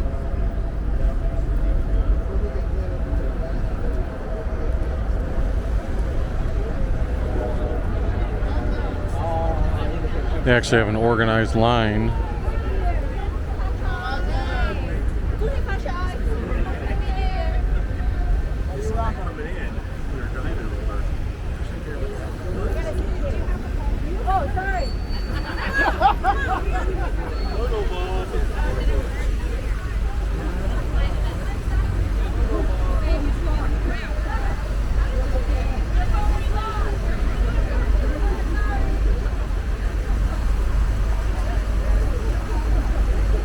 See, they have lines on both sides. The lines aren't too bad, so if you want a photo op, you're not gonna have to wait that long.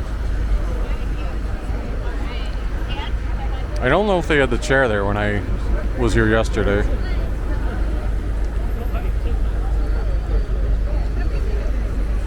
We see it has a Super Bowl sign with its perfect backdrop of Caesar's Palace, and it, sort of like the Roman numeral look of Caesar's and that whole vibe.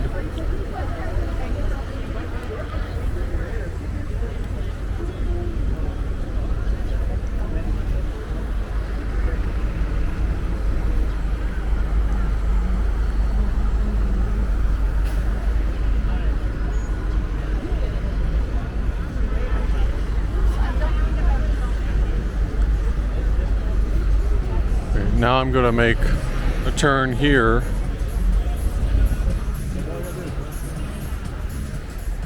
You see they have a lot of volunteers throughout the area too.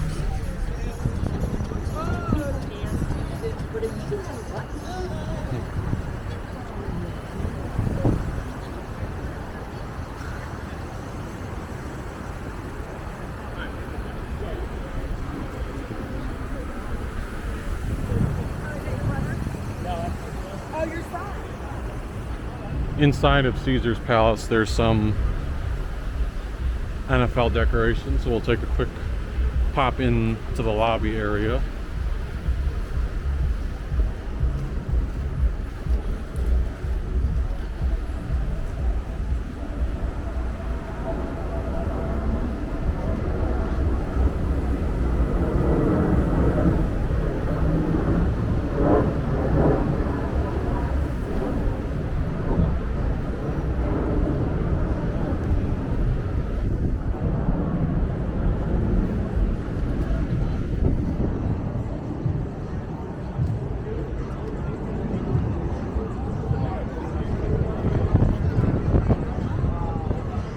So you've got the one Super Bowl sign here with a different vibe to it.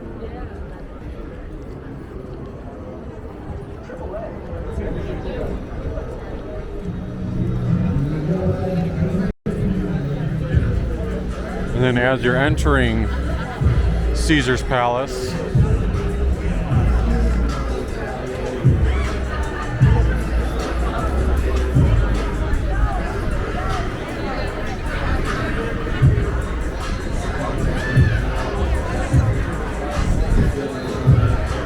got Greg Kittle, other players for the 49ers and the Chiefs.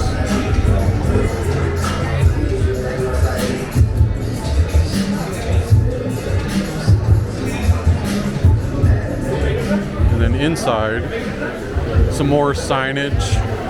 San Francisco 49ers, the Super Bowl signs, the columns. And one cool touch that they have here, on the ground, they have all the NFL team logos.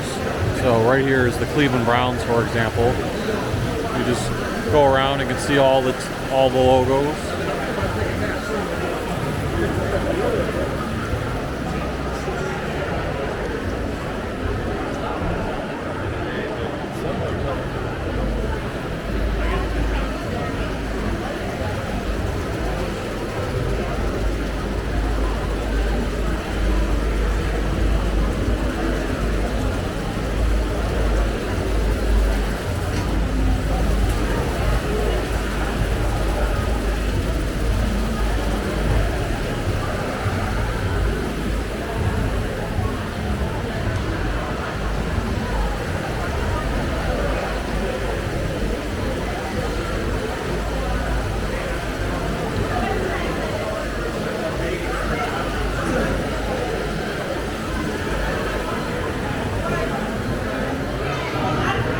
Now let's go back outside.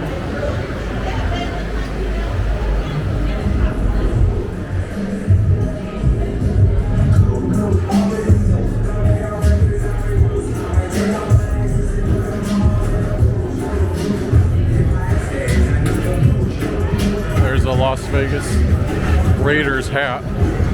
I was gonna say there's Minnesota Vikings fans. There is an NFL team in this city, Las Vegas Raiders. despite the fact that you're not seeing a ton of Raiders fans.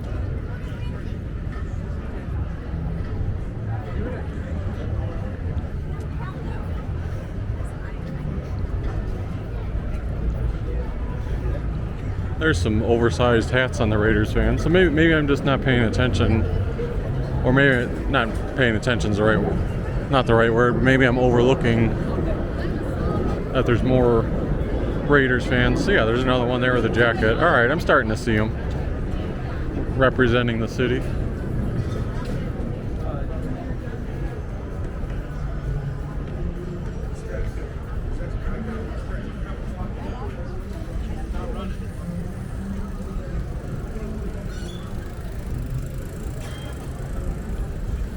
The crown jewel of decorations, though, to try to get a photo opportunity with. I knew it would be jam-packed today. It is nice, though, that they have the volunteer. Like, at nighttime, they didn't have volunteers helping orchestrate the pictures. But during the daytime, you can see how it's congested. You may not even be able to walk through to get a glimpse of it. Maybe if I stand over there. Oh, we got Detroit Lions fans here. I need to unzip my jacket and show off Cleveland Browns.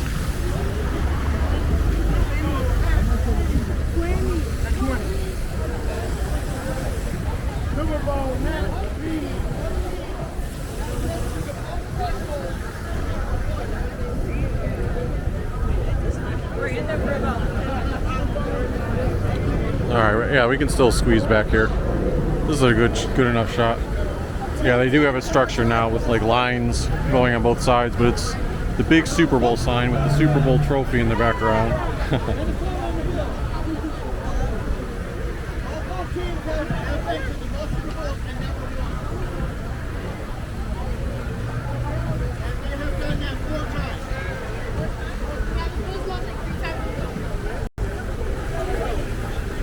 And I think at nighttime I saw that the Super Bowl, even though it wasn't lit up when I was by, it had, when I was at a further distance later on, they had big time lighting on it.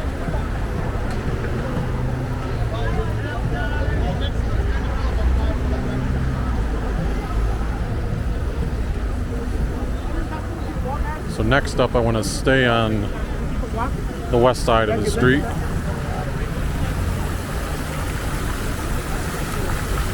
Looks like they might have some type of mini stage up there. So I don't know if there's a crew that's going to be filming there, like one of the TV networks. I know CBS Sports is camped out at the Bellagio fountains. Here's an example I was talking about earlier. Down escalators are working, but not the up ones currently.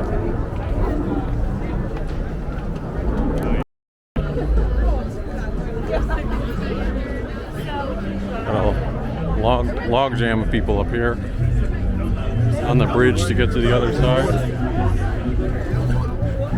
Look at the 49er mark with the ring on the head, and you've got the heart player.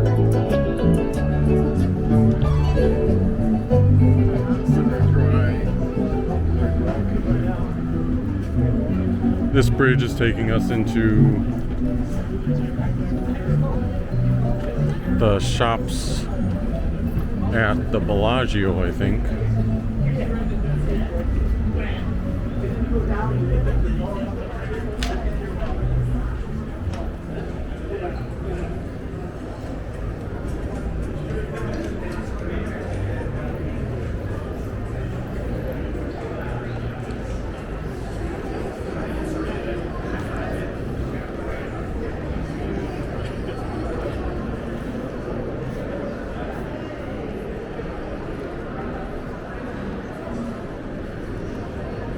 So the traditional view of the Bellagio fountains is somewhat blocked off, but there's the stage for CBS Sports, and then behind it they also have a really big Super Bowl signage. And there's some various other decorations along the way.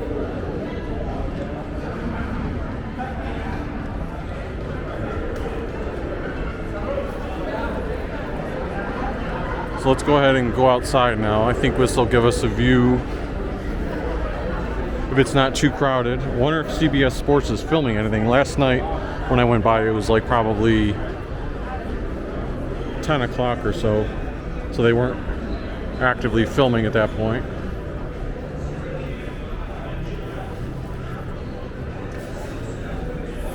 Can we see it from higher?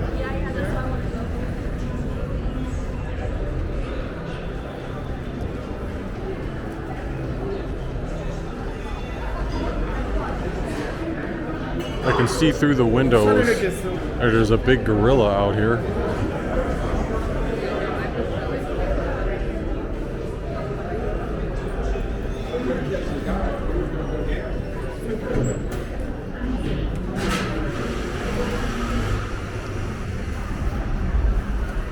Uh-huh.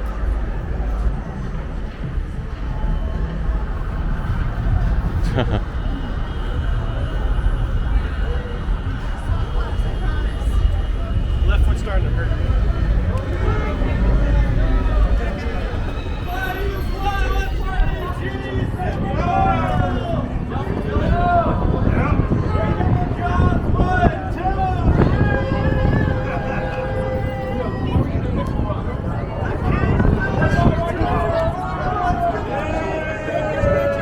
Oh, look, you've got the...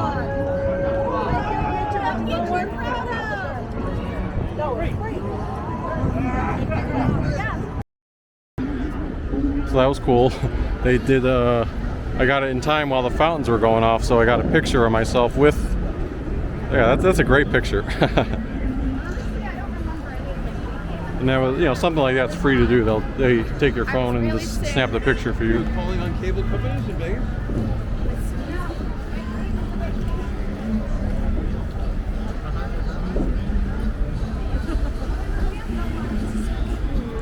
The Bellagio.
Mist over here too.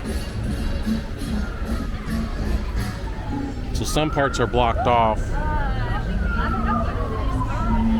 because this is where the CBS Sports stage is.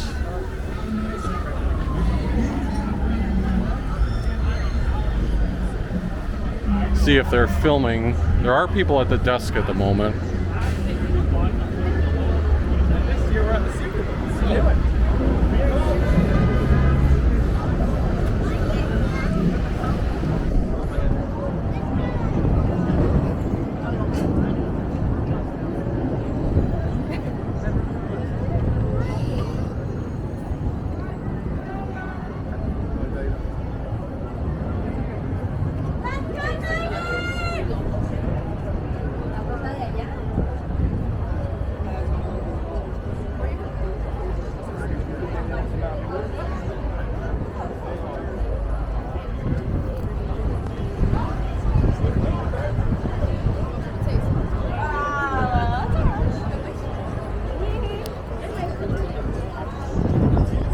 So that'll be like the little football field where they can go do a segment. I assume probably the pregame and during the show. And look, there's Yeah, we should have. Boomer. No, not Boomer. Yeah. Why am I losing his name? Phil Sims. James Brown. I see Nate Burleson.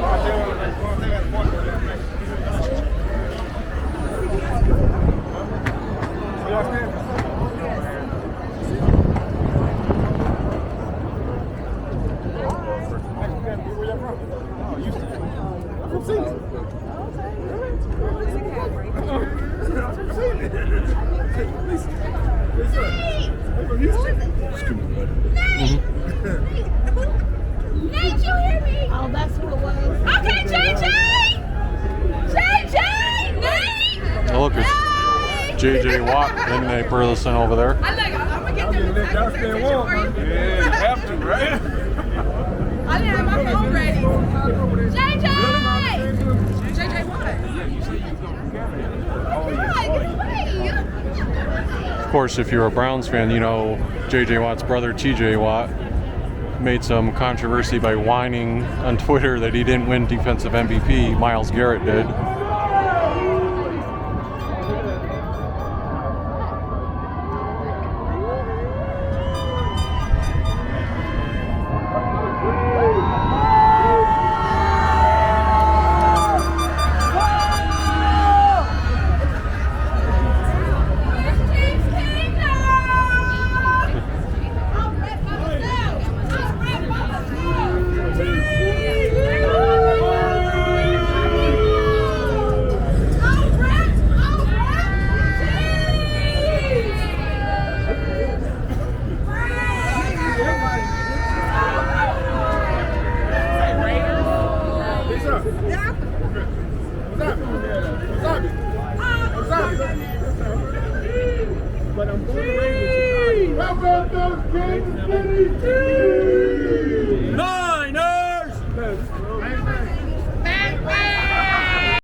See JB, James Brown, talking to some of the fans. See, that was cool to capture. This is an area where I'm considering, or I'd love to do a live stream later. You see a Bumblebee mascot randomly walking. But let's see what the speed test says. Download speed, holy shit. Download speed is off the chain. I'm not sure what network they have here, but the key is whether upload speed is good. Upload speed isn't bad.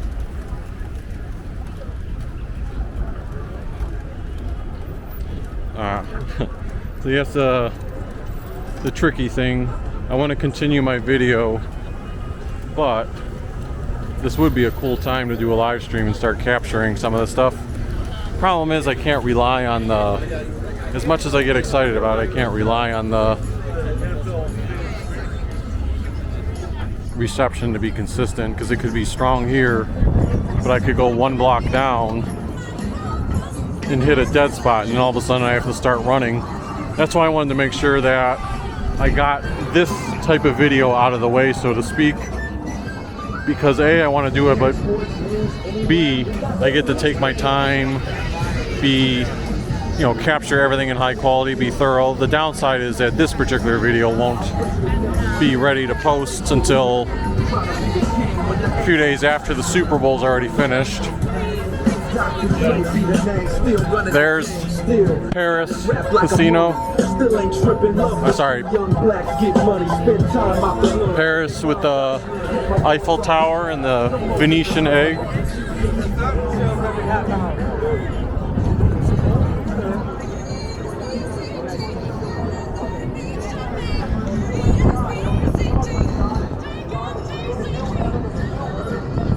The Bellagio Conservatory, so the conservatory inside the Bellagio rotates exhibits 4 to 5 times a year. It's always beautiful. Last night I did a dedicated video on that, so in the interest of time, I'm gonna refer you to go watch that video separately, because I did like a 10-minute video tour. You see Darth Vader. But yeah, I did like a 10-minute video tour.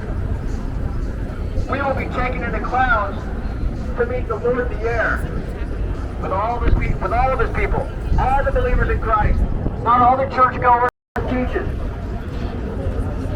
all the Christ-rejecting sinners in this sinful kingdom. God's word, the Holy Bible says that we will be raised from the dead. 1 Thessalonians 4:16 says that the dead in Christ will rise first. And then we will survive and remain in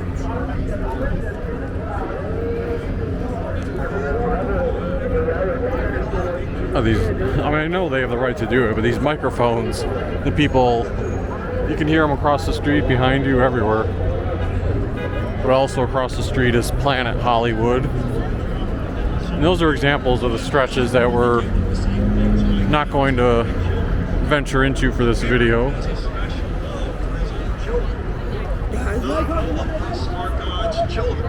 More of the strip-related stuff is kept out of the house. Some of us do not get the blessing. Remains on the south side of the street. The question is, who are you?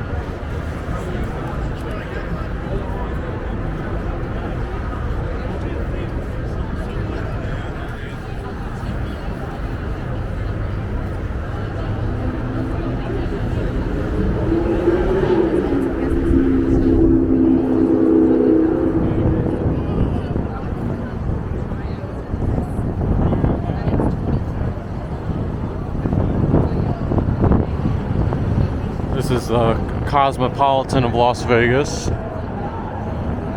A unique interior to it.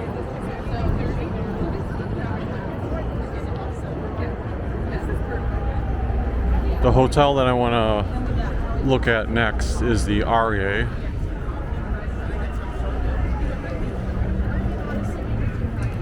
Because they're one of the hotels that actually have decorations on the interior.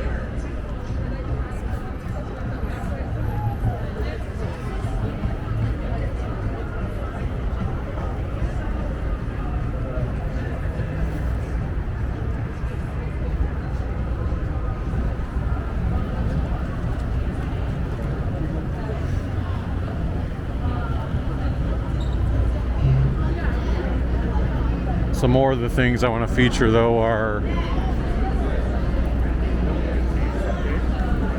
the inside of the Aria, the Brooklyn Bridge area, because they've converted the Brooklyn Bridge to a Super Bowl related exhibit, and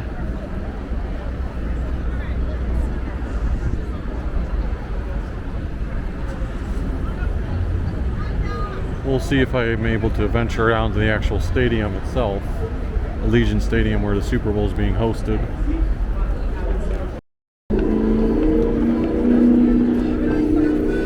So we're going to make a left turn. Huh?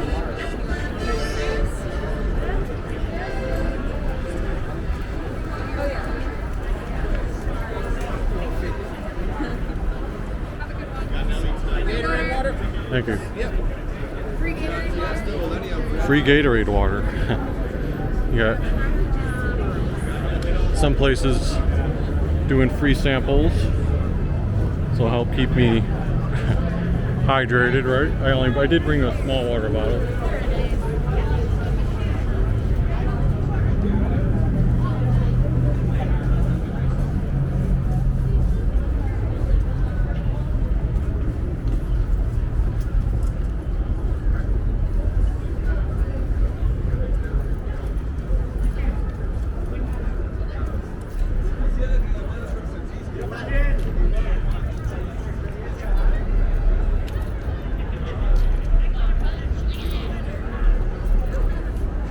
So this says Aria. You got the Museum of Illusions at Ross.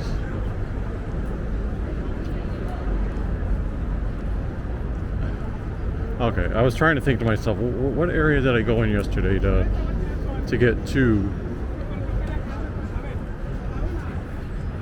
the interior decorations? Now Aria is off the strip a little bit. You've got the shops that are here, but then you gotta go a little bit further, like see the Aria Casino and hotel is all the way back there. So we'll essentially be walking toward that direction inside the shops before we get to the football exhibit.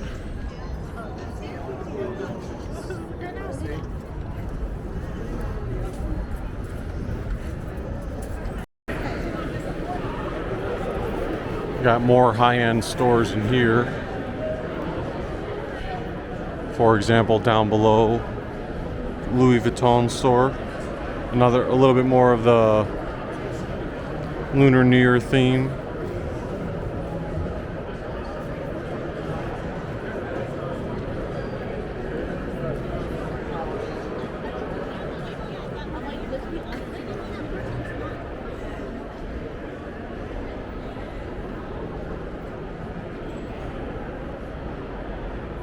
Big dragon for the Year of the Dragon.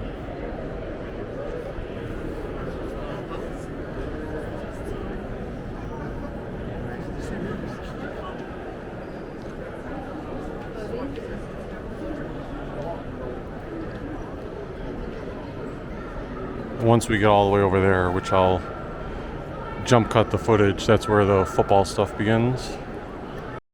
Also, forgive me, I think earlier I said Super Bowl 48 because that just popped in my mind. I was like, why did I say 48? Of course it's 58. Thank you.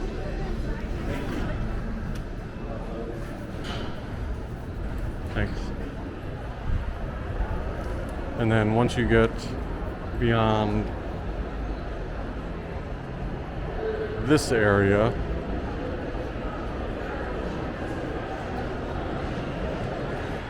these are the interior decorations I was referencing in the Aria.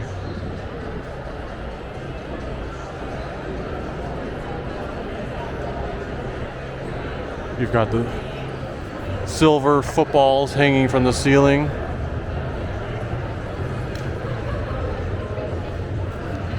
The two helmets.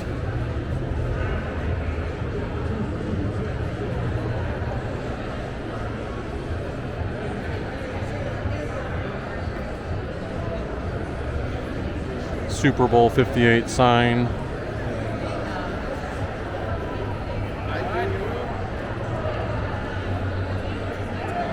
The only gripe I have about the helmets is that they just look like a plain red and blue helmet. They don't really look like, you know what I mean, Super Bowl theme helmets. I would have been cooler. Even this it's like cool, but I wish they would have had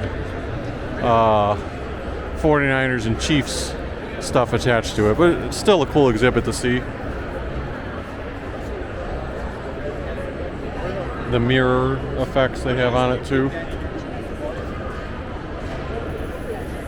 Over there at the lobby they have a sign that says San Francisco, do it for the Bay. Where's the Chiefs representation? That's the big sign there, says 49ers.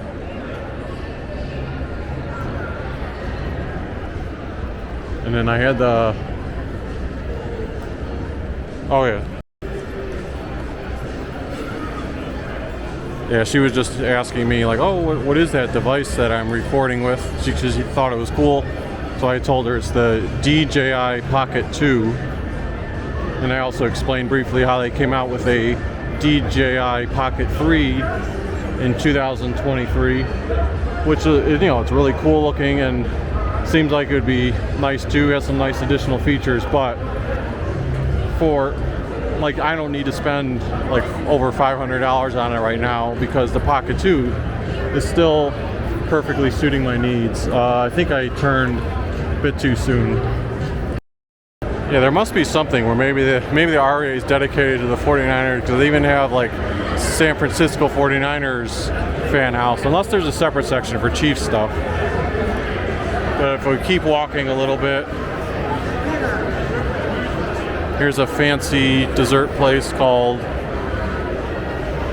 Pâtissier. I don't know if I'm butchering that.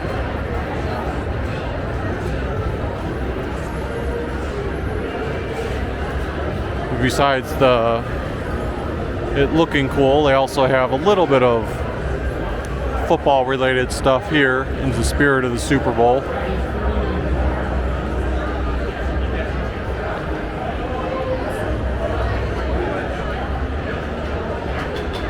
And then just beyond it, they have a huge chocolate football. This edible, oversized sugar masterpiece celebrates the big game season. Over 10 feet long, 5.5 foot diameter, made with 1,000 pounds of darkened milk chocolate.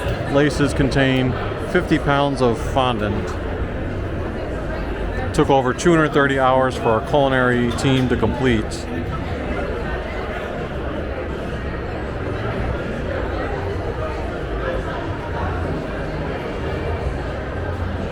So yes, very, very unique having a big chocolate football. And I snagged pictures of many of these things yesterday. There's also an Amazon NFL lounge here. Amazon has the rights to Thursday Night Football. And that's it. I'm going to go back outside now and continue from there. Real quick though, here's the decorative Thursday Night Football banner and artwork from Claes Oldenburg. Pretty sure I've seen some of his work elsewhere. I swear I've seen this like one before, unless that was in Vegas that I randomly saw it, but I thought I saw it in like Denver or something. Maybe some of his other pieces. I just made the long walk. That's what I was talking about earlier, how Aria is back there, so I walked from Aria. Oh, you want to say hello? Hey.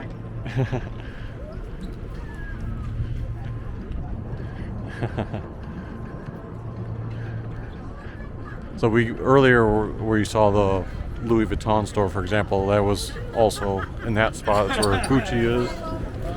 So now we're headed back down toward the Las Vegas Strip. Noticed this yesterday when I was walking by. It's like big shaped lamps. I mean, of course it's not unusual to see lighting fixtures, but funny to see them shaped like actual big lamps.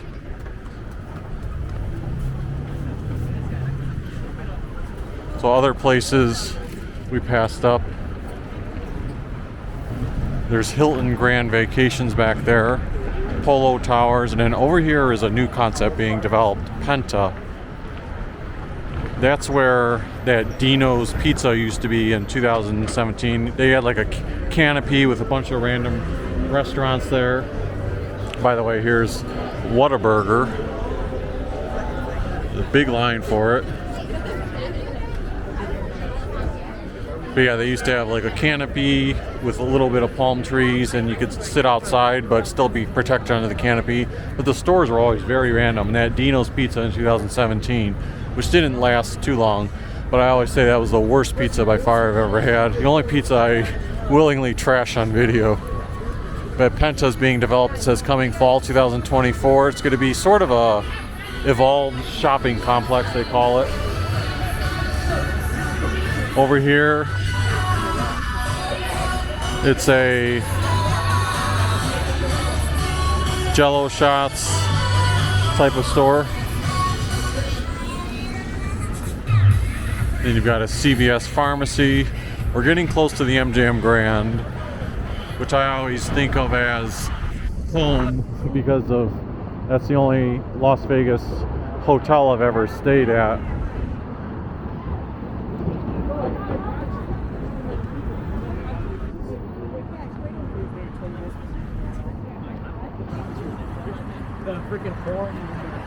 It's worth noting there's a Target store in there. Of course it's nowhere near as big as a normal Target store would be, but it's still worth shopping for if you are familiar with their products and maybe have a little membership there. When it was hot that one day and I was just looking for a drink of milk, believe it or not, that's why I went in there. I went in there and got a little thing of milk and drank it.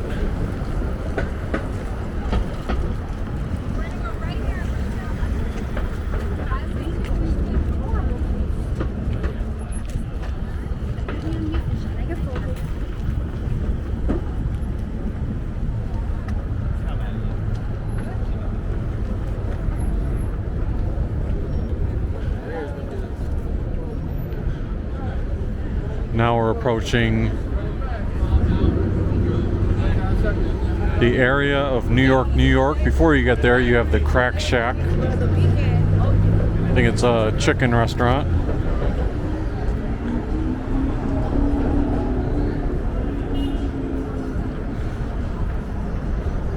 Surprisingly, the traffic down here is pretty light in terms of foot traffic. Everything was really congested down by Mirage and Bellagio. Like,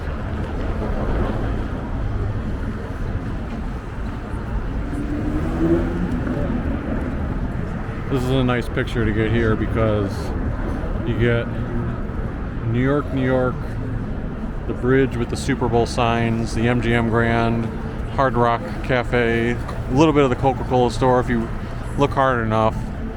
See that big Coke bottle over there, and beyond that is a Marshall's, but right beyond that is the M&M Store.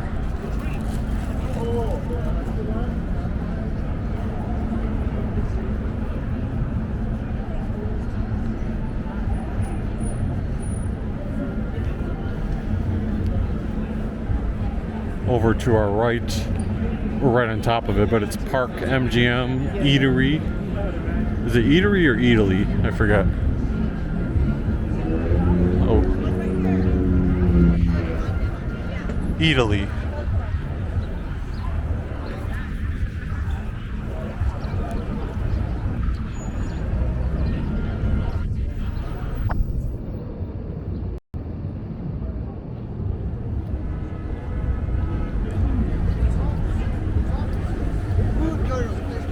Hoodies, my friend. Hoodies.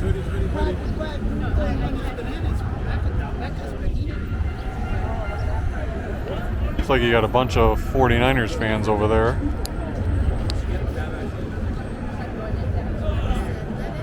And on top of the Hard Rock Cafe too.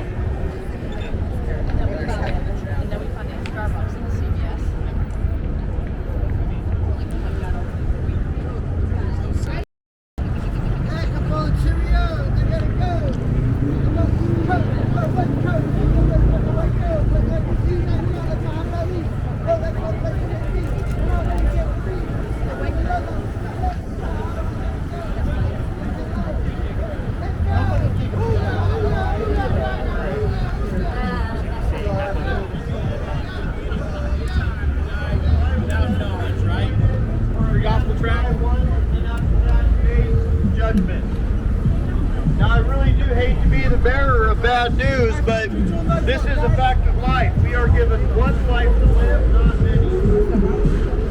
Over there at the park, they call it the park, there's a nice standing water fountain tunnel that you can walk through. At the same time.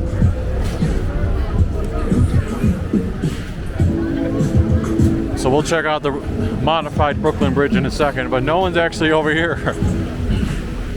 No one cares about the cool fountains right now. Now, granted, at nighttime, this is even cooler because there's a lighting effect that happens through this tunnel.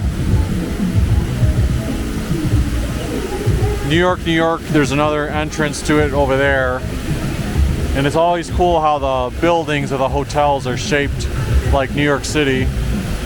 The trees are in the way, but right over there is also the T-Mobile Arena, which was almost like brand new when we first got here in 2017. They actually held a free WrestleMania press conference at the T-Mobile Arena on Thursday, one day before I got here. It's too bad it wasn't yesterday or today, because I definitely would have gone to that. They aired that on YouTube and the Peacock Network. Over here you've got Shake Shack, but this is the modified Brooklyn Bridge, the chip strip.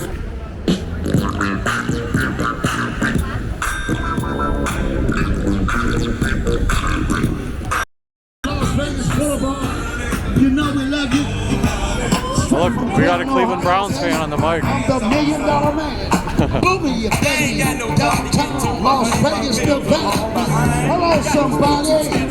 Let's have it, y'all. 49ers and the KC Jeeps up in the house, baby. Boomy, you baby. Hello, somebody. Valentine in the house. Doing this one. So Las Vegas is on fire with our flaming hot limos. Step up for a photo with the hottest ride on the strip.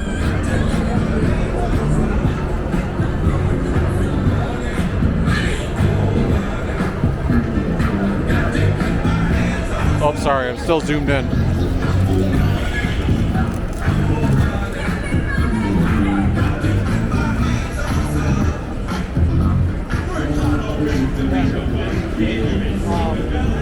And right here is a Cheetos Chapel, Mischief and Matrimony.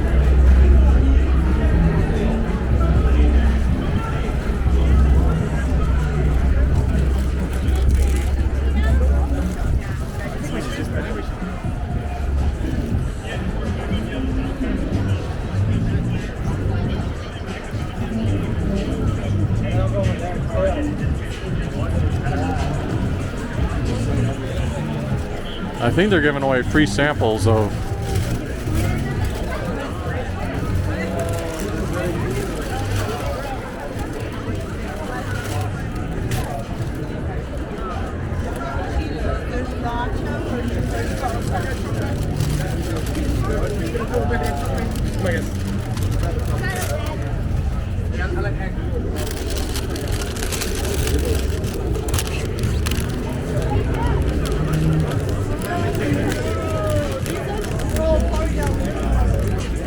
I wonder if I missed the Cheeto opportunity.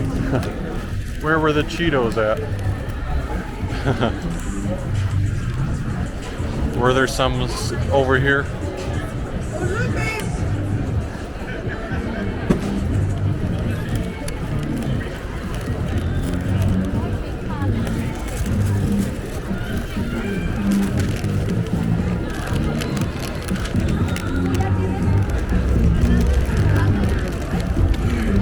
Let's see if we can score a free bag of Cheetos.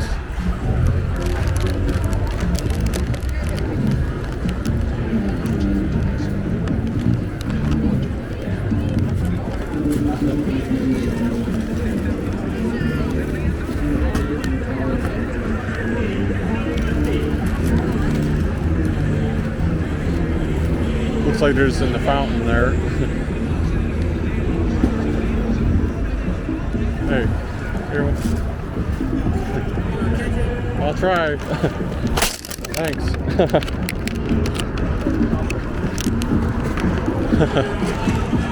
There we go. Might have got it on video too.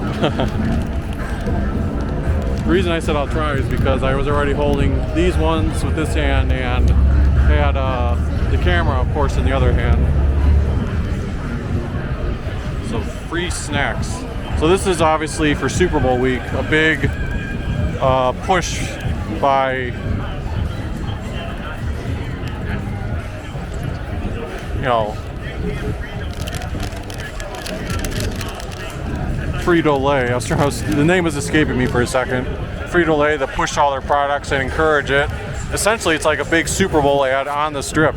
You know, they give out these free samples, and then people want to actually try them out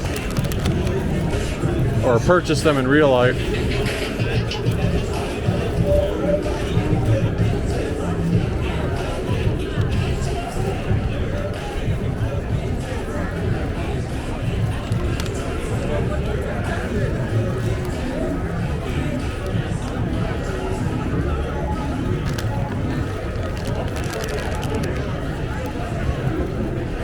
Somewhere people were also getting bags of Lay's chips, but I'm not gonna hunt them out too much further.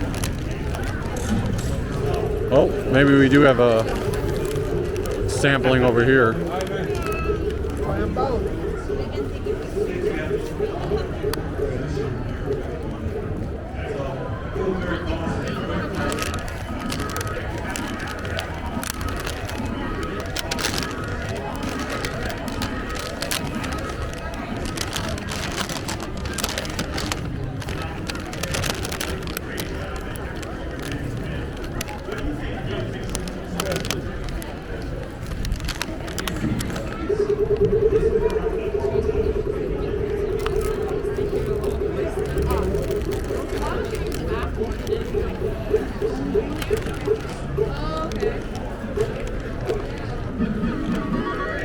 Alright, now I've got 5 chip bags. I gotta sit down and put them all away.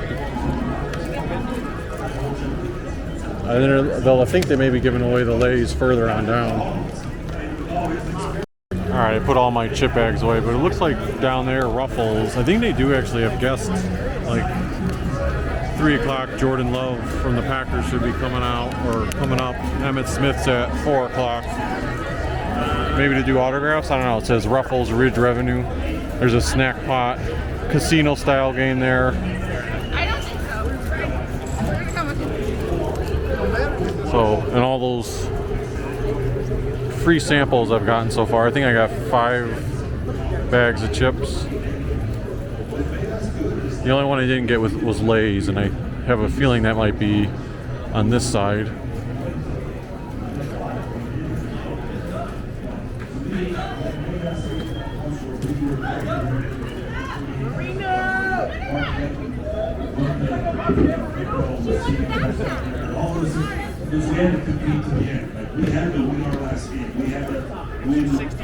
There's Dan Marino talking on the chip strip. Like I didn't know I was going to throw for 5,000 yards and get there. And when we played the Dallas Cowboys, and we're going to come from behind to win that game, and we do. And the next thing you know, I'm over 5,000 yards. And then Mark Clayton needed 3 touchdowns in that game. We didn't know, that we're going to have to do that, but we just did it naturally, trying to win the game, and he put 3 touchdowns. He broke the record. So that's what felt good about it, is the fact that we were trying to win, we were competing, and it wasn't like we were just out there trying to set records. We set records in the process of trying to win the ball. Absolutely, absolutely. And speaking of records, like, you broke so many records and set so many records. One of the single-season passing record, which was broken by Peyton Manning. To me, it's not the same record because the rules have changed, right? In 1997. So I guess people are just taking the Lay's. At first I thought they were. It's a little bit easier for them to get after the ball. How do you feel about their rule change? And do you like where the game is going? I like where the game is going. I think they have to protect the players' health. It's good for the game. You want guys like Peyton Manning in there and Patrick Mahomes, and you want the receivers to be able to go well, I can't play anymore, man. I wish I could, man. I wish I could, man. Yeah, if I was still playing, I'd pull up here in a Rolls Royce, brother. Don't worry about it. No doubt. But thank you. You got me off track, dude. Let's talk about it. And over here you have the Hershey store, the fun mascot with Hershey's chocolate bar and the Hershey Kiss taking a selfie. They've changed this logo over the years. It used to be like a different style Hershey bar or Hershey Kiss.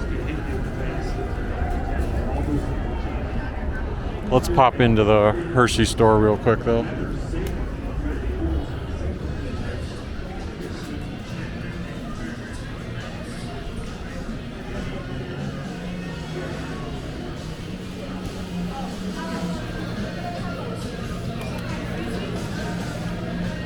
It's always fun to see these big, giant cookies. Let's see, how much do they cost?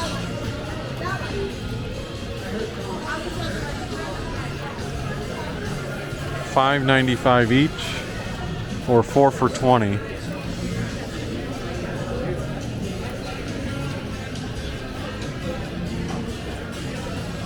Over here is your always fun Hershey's Chocolate Statue of Liberty. Nearly 800 pounds of chocolate, or 8,258 Hershey bars.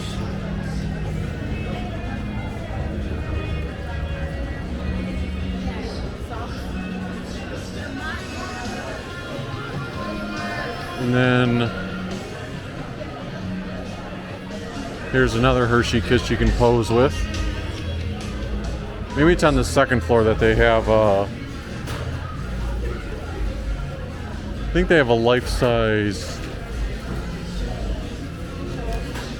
licorice decoration. But yeah, I'm forgetting to mention all the different candies, like dispensers and every Hershey's kind of candy you can imagine. Even this has the chocolatey look to it.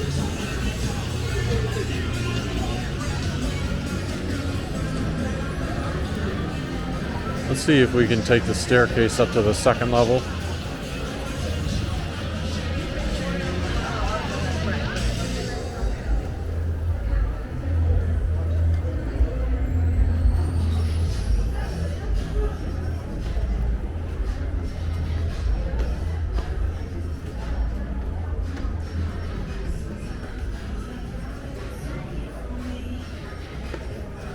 There is an elevator you could take too, so you don't have to walk this. Yeah, a bit smaller up here. But it looks more like the dedication to Reese's, if you're a Reese's fan. I'm not a peanut butter fan, so it's not my thing per se.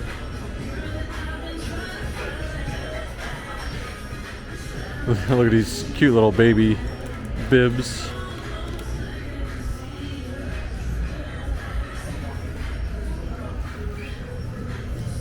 And stuffed animals.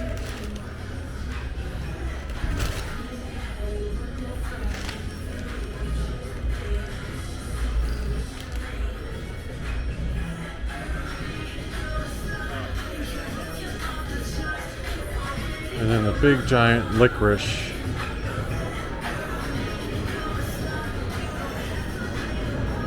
So the licorice version of the Statue of Liberty. And it's also cool seeing the mural that's painted up there. I believe it's trying to depict like the New York skyline.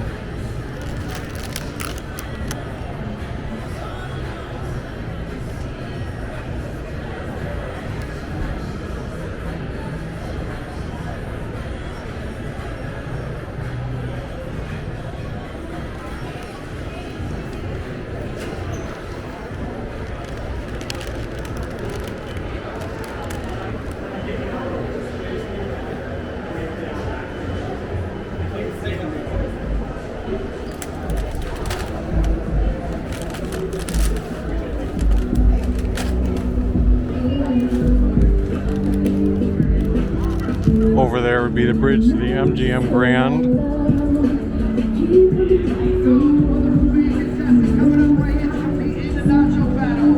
We got first.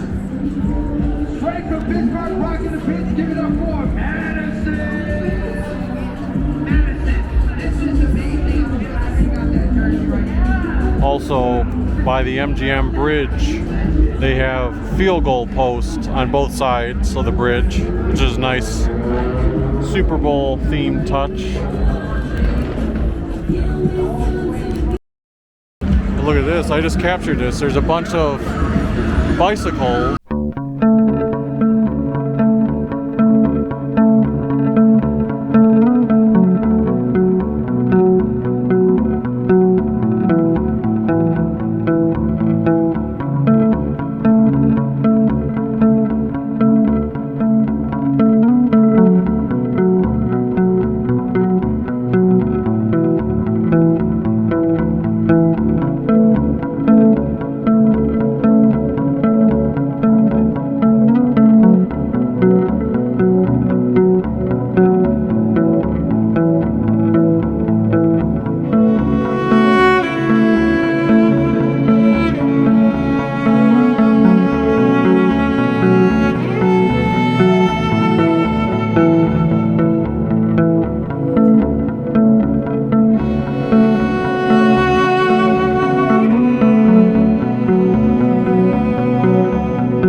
bicyclists are now turning, going on this side of the street. I can't really capture it because people are walking.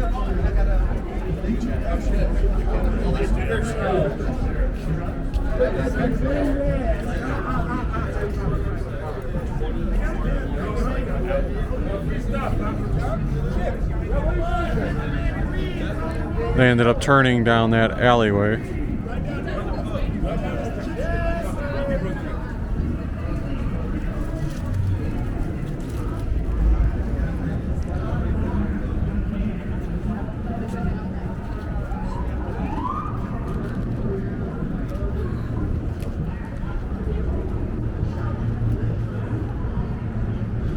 I'm not going to film the inside of MGM Grand until I get to the Lion by the lobby.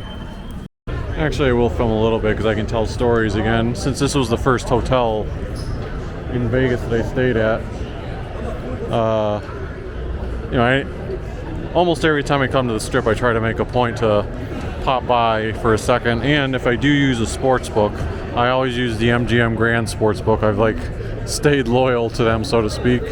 And the sports book is just beyond this corner here.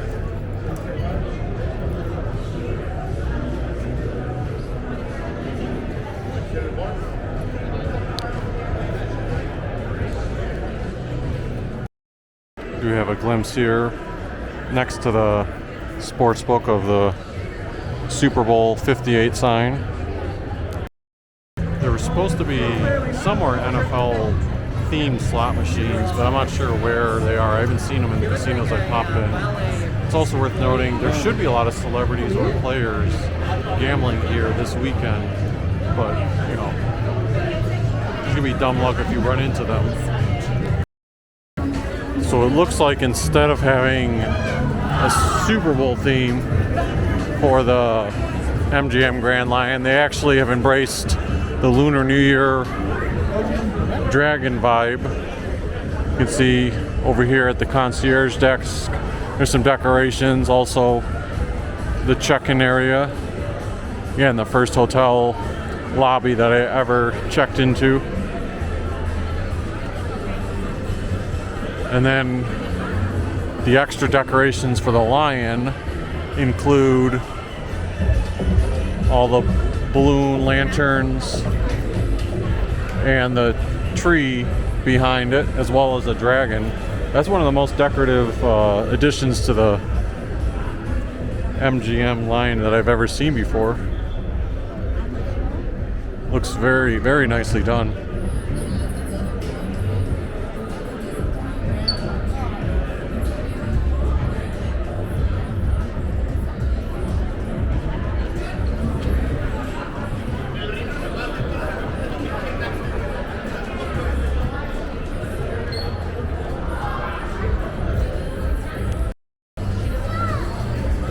Alright, so let's go back outside now, and we'll start taking the bridges to go over toward the Luxor. I think I can make a right turn here after I get out. This also looks to be a new addition. These lions that are outside, I don't recall them in the past.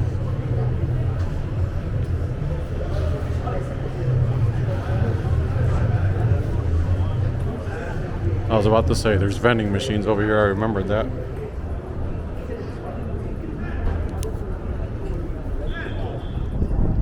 So yeah, this right here is going to be, well, I don't know about the oil, if they're tearing that down, but this whole area where the Tropicana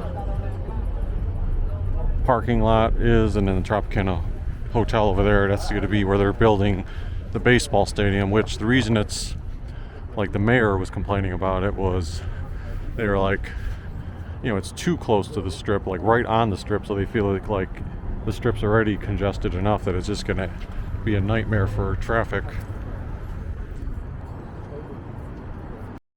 So I'm actually gonna end up going back on this bridge to go over toward Excalibur and then toward the Luxor, and then The reason I was filming now is you can see the roller coaster up there.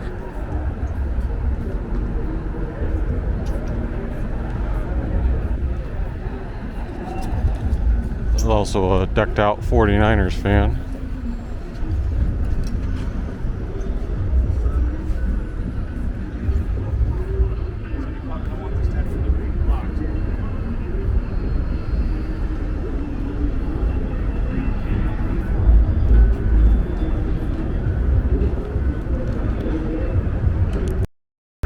It's still jam-packed down there between the bicycles and people walking. Maybe the police are specifically blocking them.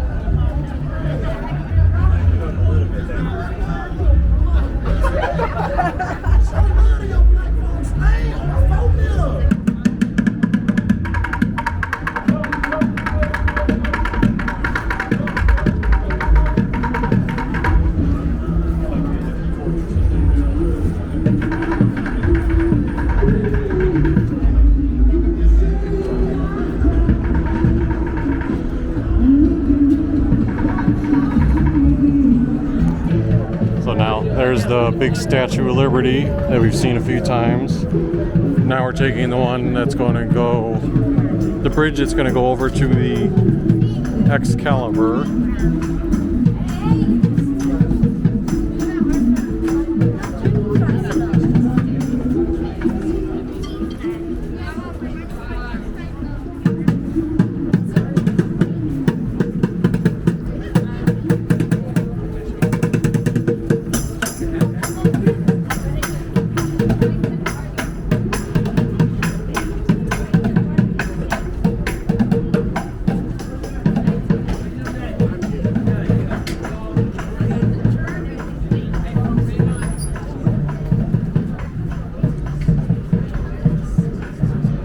Now I was gonna take the escalators down, but we'll just have to walk down again.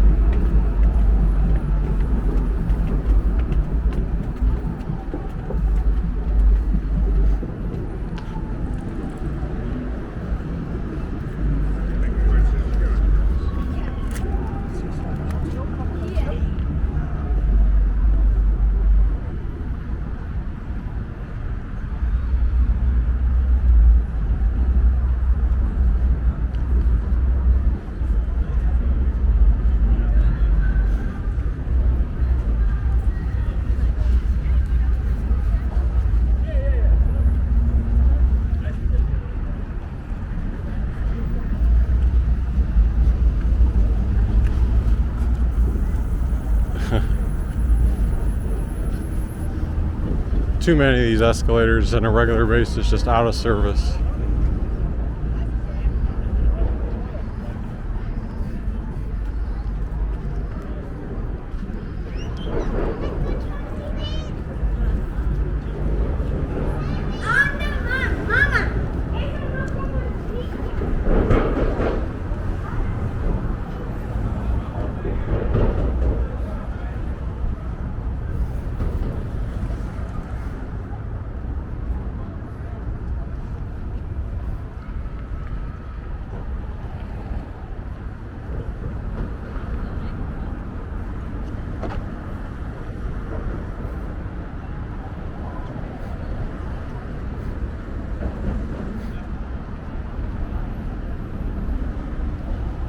There's also a tram that goes from Excalibur. It actually goes beyond Excalibur. I think it goes to the T-Mobile Arena. But it all goes from Excalibur to Luxor and then to Mandalay Bay. And there are a few other trams which I haven't pointed out so far that are on between various casinos, so that can significantly cut down on walking distance if you plan that out appropriately. But I wanted to do the full walk to capture the exterior of everything.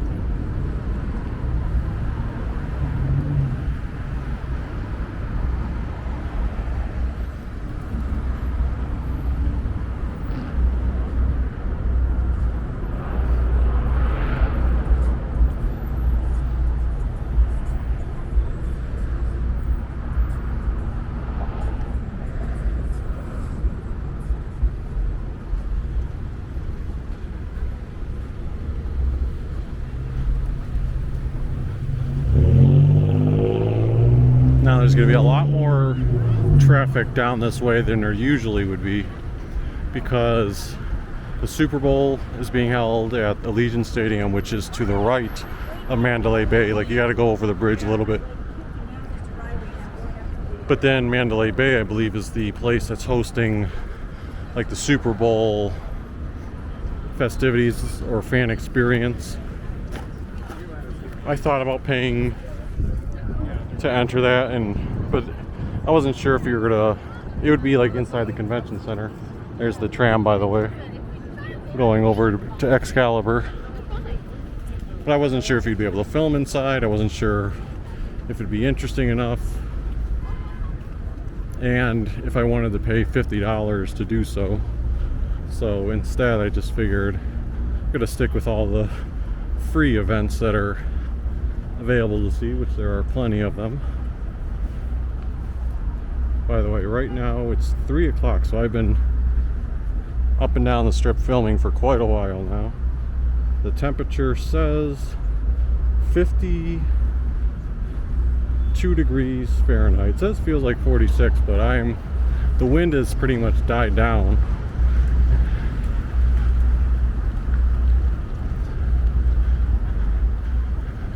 So I'm even a little bit too warm in my remaining jacket now.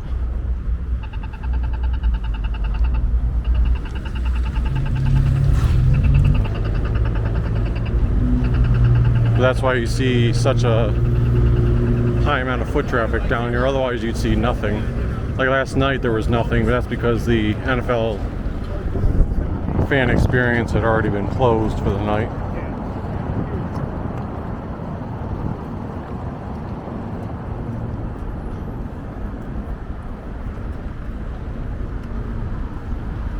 Over to our right is the Luxor, and I'm trying to see if we can get a shot of this without the sun in our face. Right there, I think you can get it. You can see, normally it's a big Egyptian pyramid, but they've turned the front of the Luxor into a huge Dorito chip. So Frito-Lay really going out to sponsor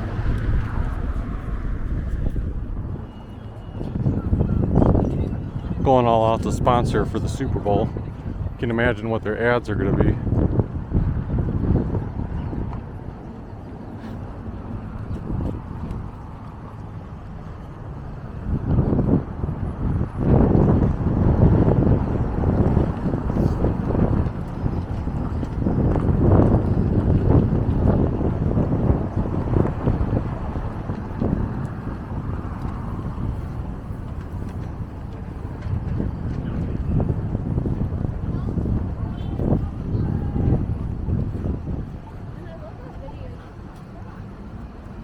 The reason I'm not panning oops, sorry, I was zoomed in still. The reason I'm not panning the camera to the, shoot, I should have done it there for a second when the palm tree was blocking the view. Maybe we can have another opportunity right here. But then the statue's in the way a bit. I'll still show it, but I think the sun is blinding the camera's view of the big Dorito chip.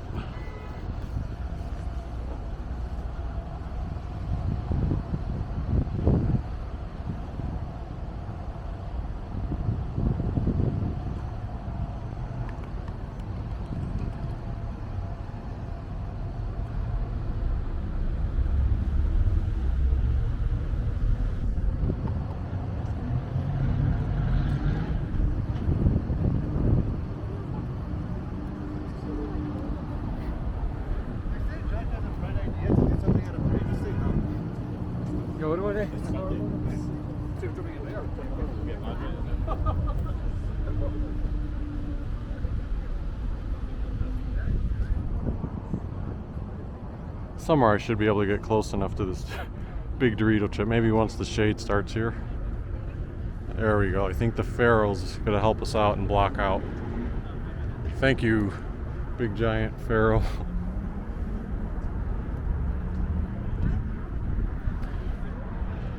Believe it or not, it was a bad picture at nighttime from the ground level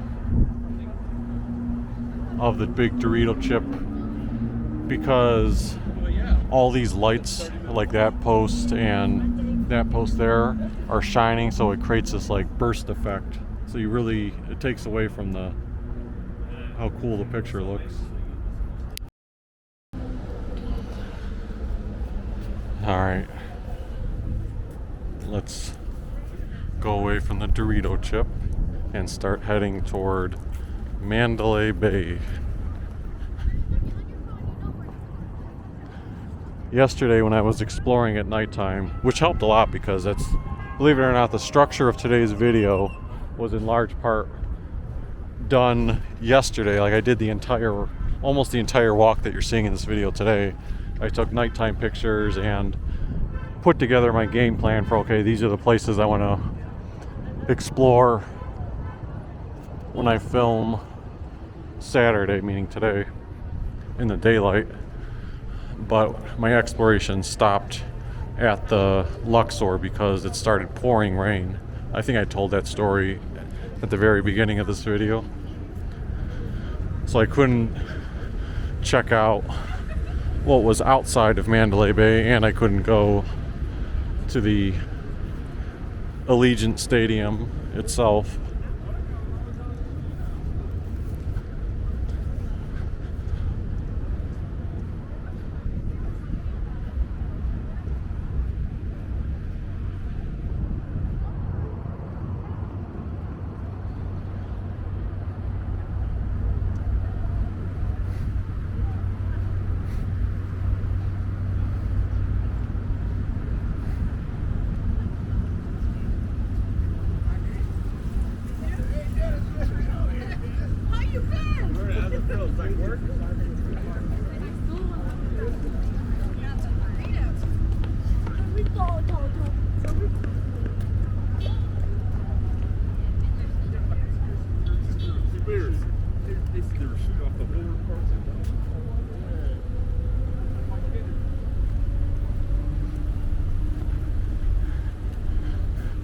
If you remember the Las Vegas massacre, that also took place at Mandalay Bay, where the shooter was like broke through one of those heavy windows somehow and was shooting out to, I think there was a concert going on somewhere along that property on the left.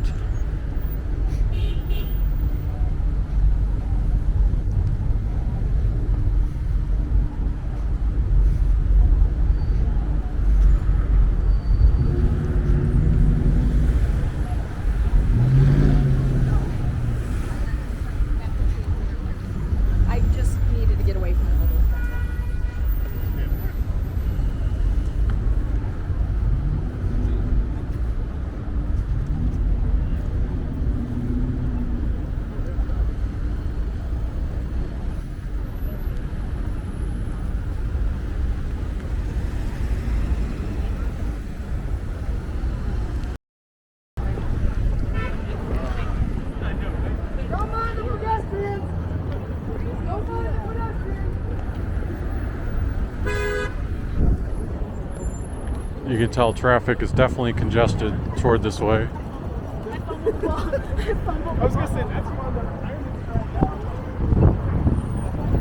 As you feel the wind picking up a tad. So I'm going to walk along the outside of Mandalay Bay. When I looked at Las Vegas or Allegiant Stadium the one time, I went down that previous road, but I saw signs that said road closed, so I don't quite know if it's open to pedestrian traffic, but I know if I walk all the way down here, I think it's near the Welcome to Las Vegas sign, that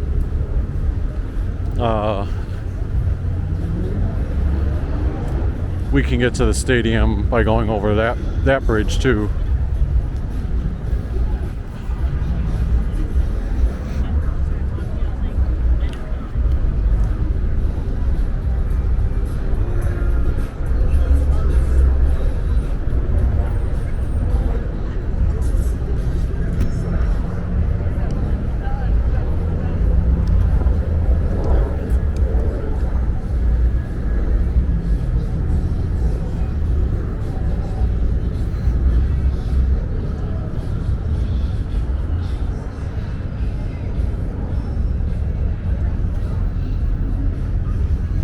So all those, you notice like there's not swarms of fans now.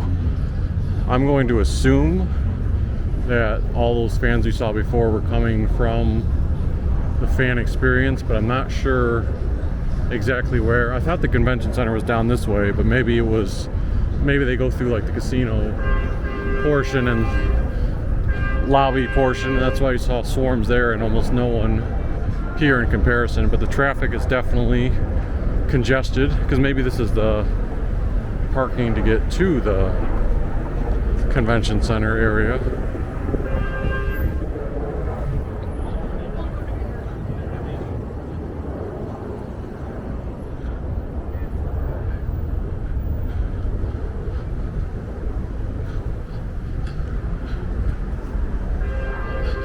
Don't think I passed it up yet, but I remember one of the things my brother and I did during that 2017 trip when we wanted to eat like a cheap meal, but early in the daytime. We got up at like 8 a.m. and found a Subway. Oh, I think I see the Subway sandwich place in that.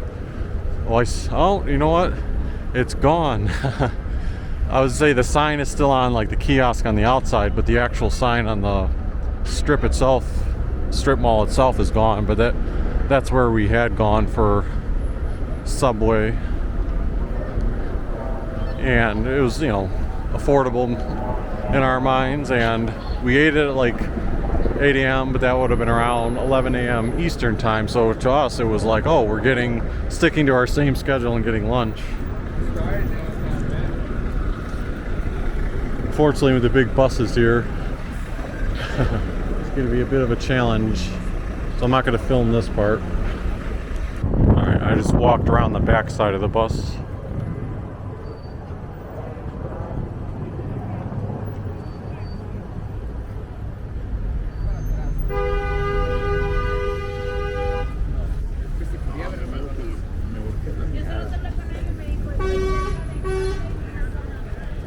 See, this is a case where if you're walking trying to catch a Lyft or Uber here, it's probably better to, if you're able to walk, either walk down to an intersection and cross and go on that side of the street, because traffic is probably going to be a slow go here.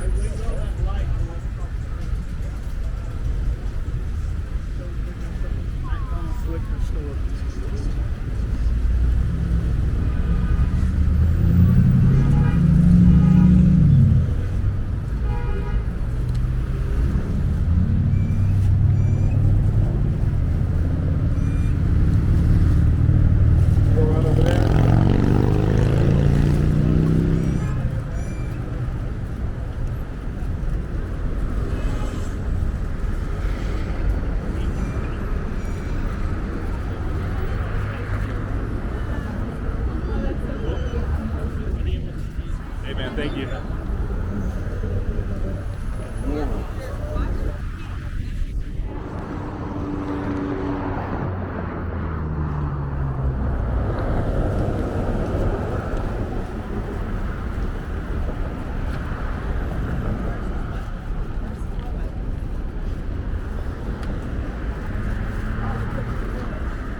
So up there the sign says Mandalay Bay Convention Center. I don't know for a fact that the NFL fan experience, that's where it's taking place exactly. I just thought in quick passing that that's what was in my mind.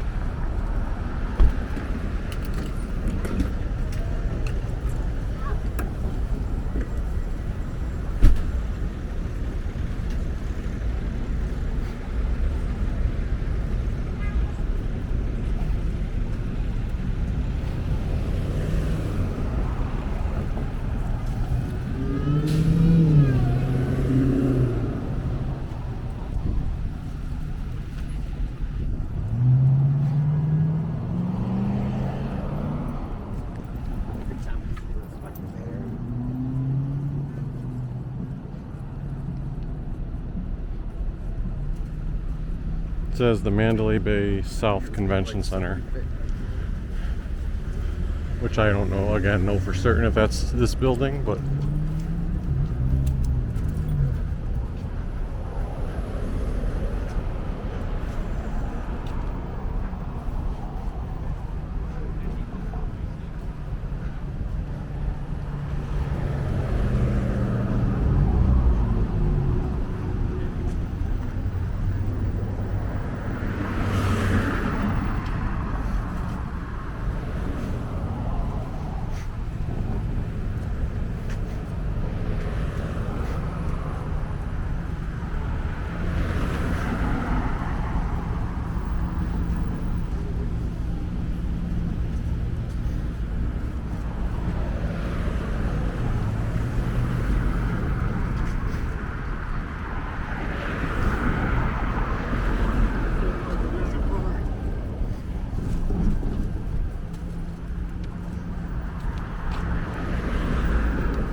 Trying to check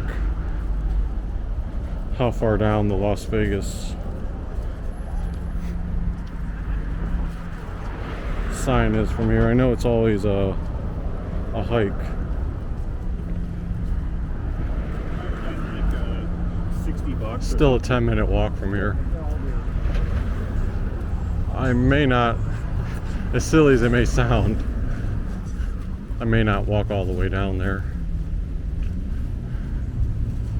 because my thought was to end the video at Allegiant Stadium, capturing the team logos on the outside. We'll see.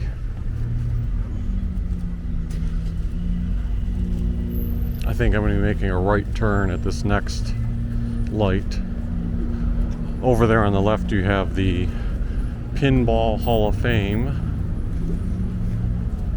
I've never been in there, but when I look online it seems like that's a place that people recommend as a little tourist attraction. I don't even want to try this.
So even though the football stadium, Allegiant Stadium, is close in or within eyesight of the Las Vegas Strip, you can kind of see how, you know, I did that long walk past Mandalay Bay, and now we're gonna have to walk this way a bit and go over the bridge, and the football stadium is on the other side of the highway.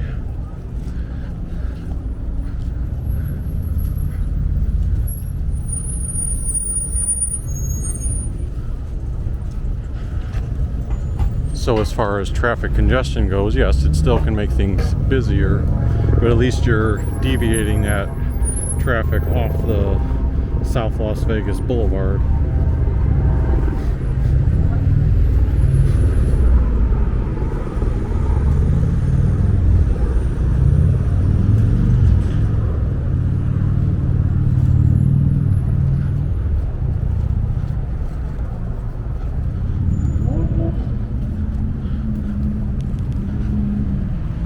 I don't want my camera to overheat because right now the sun's beating down on it, and sometimes it happens and I have to wait to film.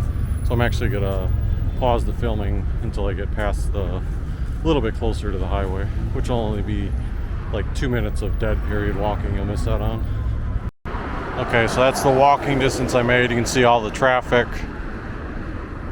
And then the reason I started filming a little bit here is this is where the Allegiant Stadium starts to peak out.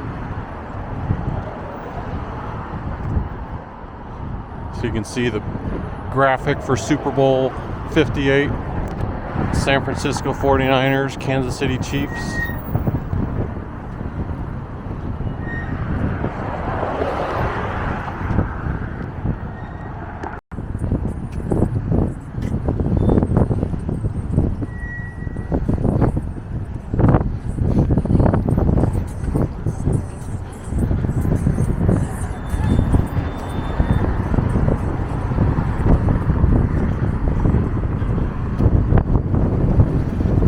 I guess the wind never really died down. It was just as you got further south on Las Vegas Boulevard,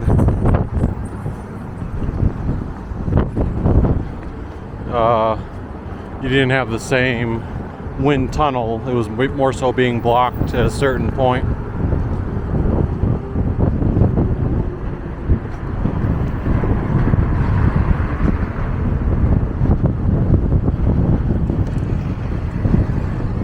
think when you get to this next part, past the highway, historically it's a good picture opportunity.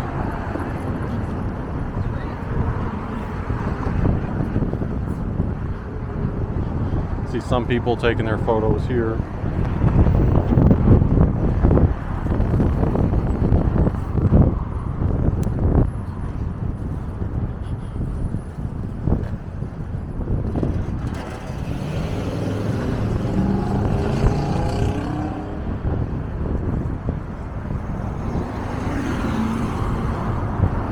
See, the reason I don't want to go, of course, traffic coming from that way.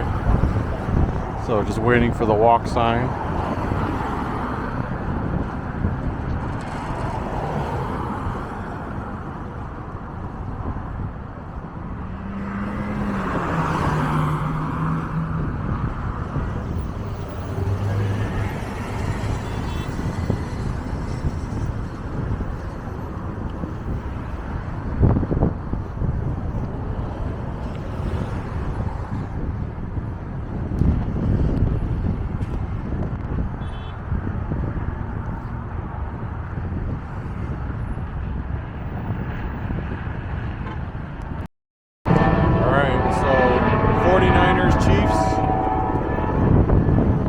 Picking for the game. I know a lot of people are taking the Chiefs because of how hot they are, but I still am riding with the 49ers.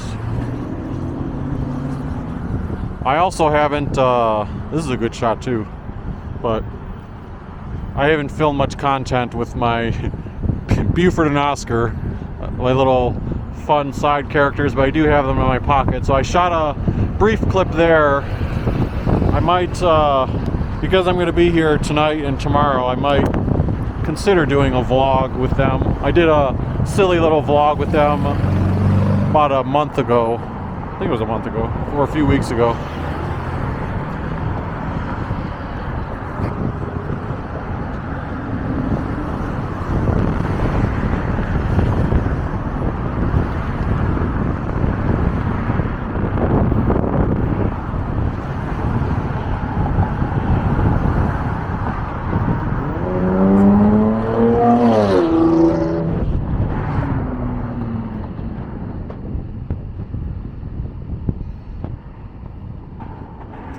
If I do the bicycle video tomorrow, it would, I think, conclude near the end of this bridge. That's where we concluded it in 2017.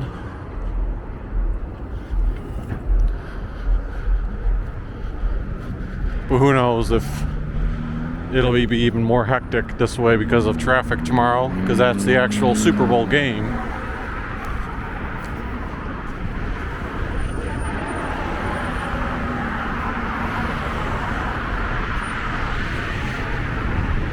I wonder what this, there's clearly a sign on this bridge for if you're on the highway. I wonder if it's probably just Las Vegas or mountain related.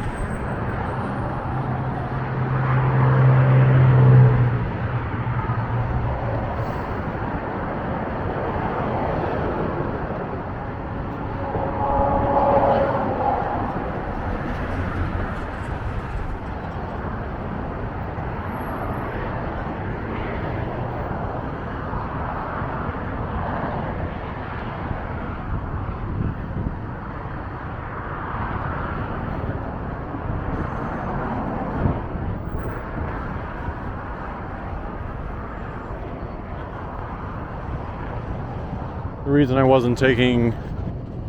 reason I was taking so many pictures back there is because you could still see the graphic. Once you get to this part, this side of the bridge, you're sort of in the middle where the graphic's on the side. But that's not too bad too. You have these like horses in the backdrop.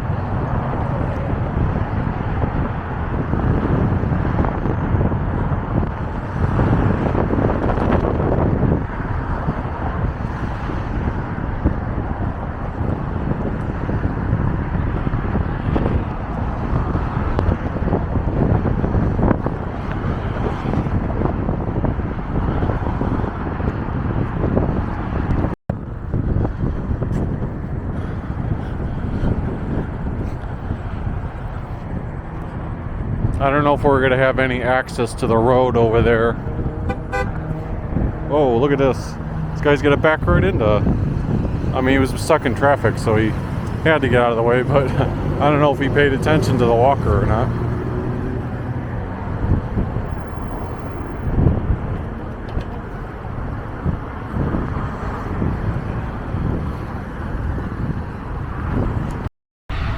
Oh, I missed it. There was a car that was driving.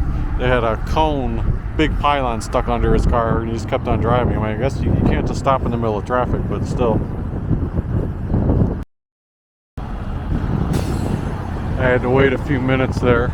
You can see that person's walking dangerously on the highway to try to get a up-close picture.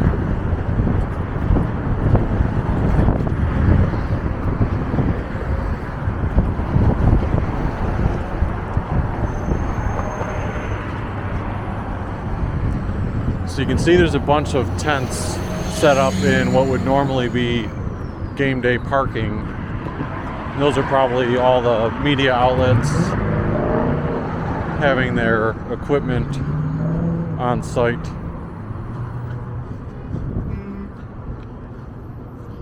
So that takes away a substantial amount of parking for your typical game day traffic. And I feel like, Granted, traffic for the game itself, it's going to be no different than it would be for a Raiders game, per se.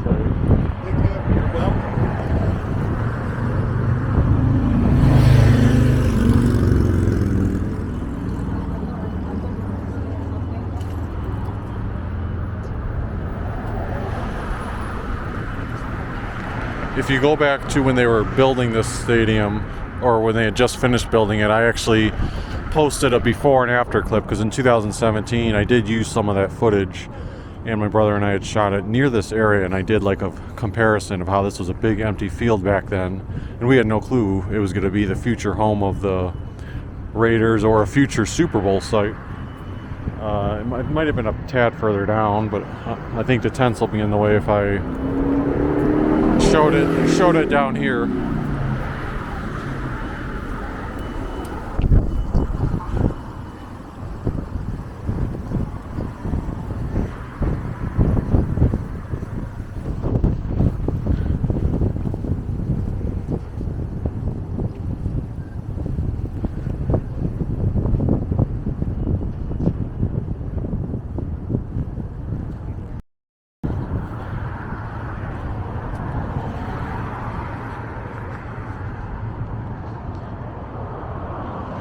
Yeah, I think that area of land that I was referring to from that comparison was actually this part right here, which ended up becoming a driveway.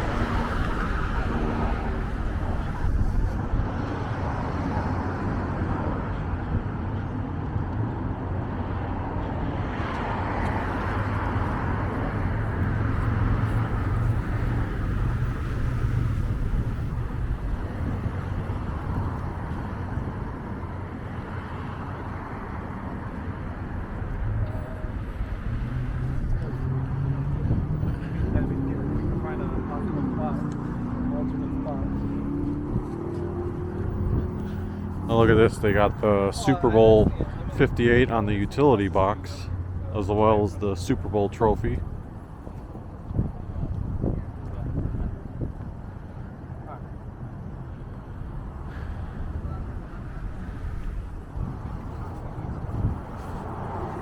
I wonder if that was commissioned.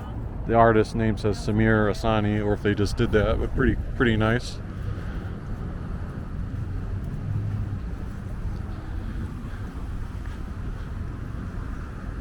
So here's the question, is this going to be the end of our journey?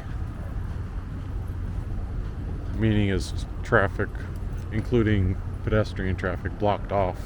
It does say road closed.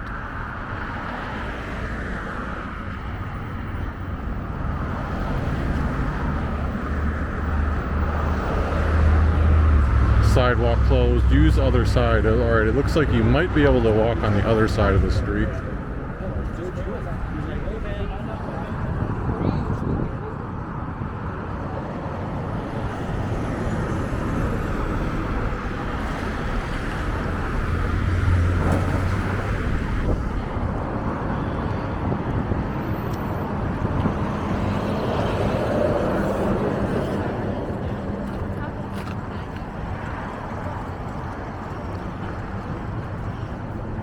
Well, I don't know if this is going to be open the entire way or just part way. But we'll give it a shot. And either way, this will basically be the end of our video, I think. I'm not sure if I'll pad it like at nighttime. If I see some stuff at nighttime, I might include it in this video. I haven't decided yet. But just in case.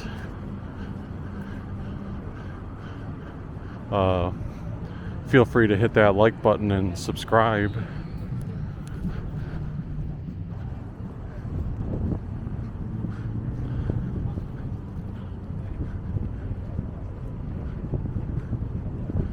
You got a big Starbucks right here.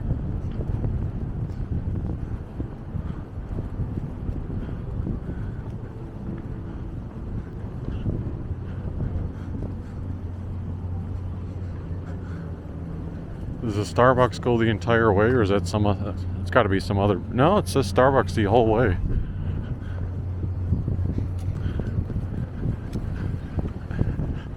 I have a feeling this is as far as you can go, based on the fans that are down there and retreating the other direction.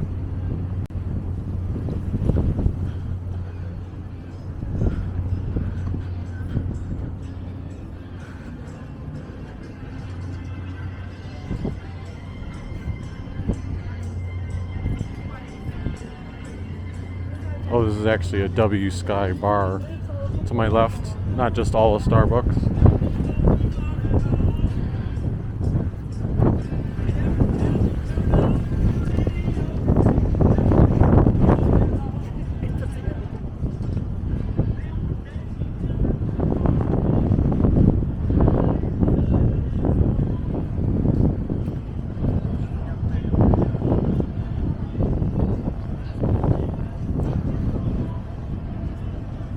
So since it's been a long day, meaning I've been out walking since like, what time did I start again? 10 o'clock?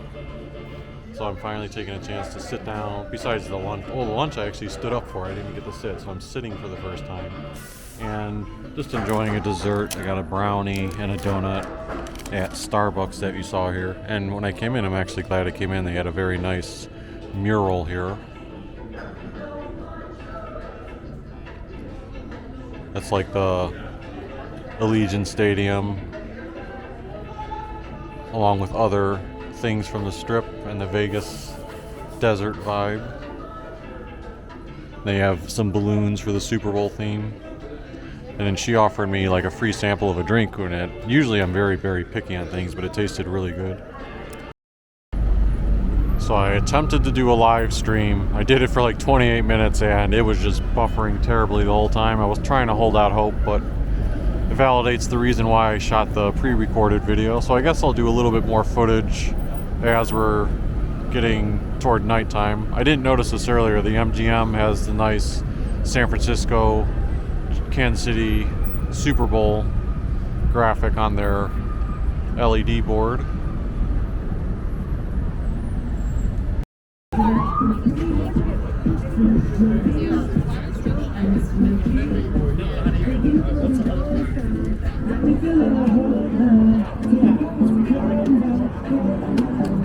I don't think I got a shot from down here of the field goal post earlier. There's the field goal post. I don't know if the chip strip is still active.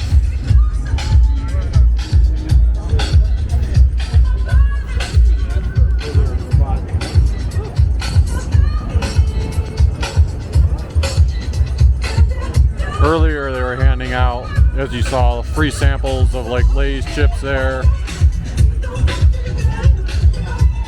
And other chip bags over here.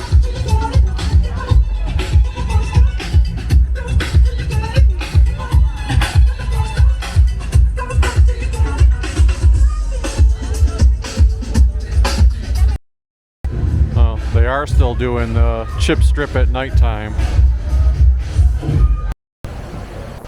Remember earlier how I mentioned the tunnel outside of New York looked nice at the nighttime?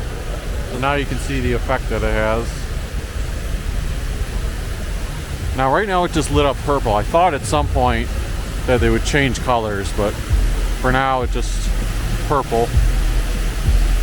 Okay, since I'm trying to find a few more interesting things to do, I figured, you know what, I am going to go on and walk over by the M&M store and Coca-Cola store to check them out, just to showcase what they look like.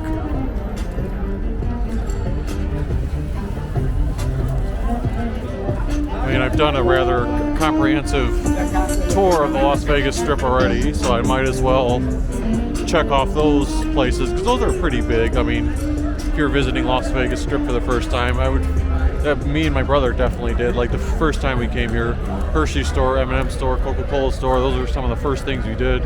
Similar to when we were at Disney Springs or downtown Disney in Orlando. We liked going in those stores. But, you know, when I make repeat visits, maybe, you know, it generally becomes less important to go there.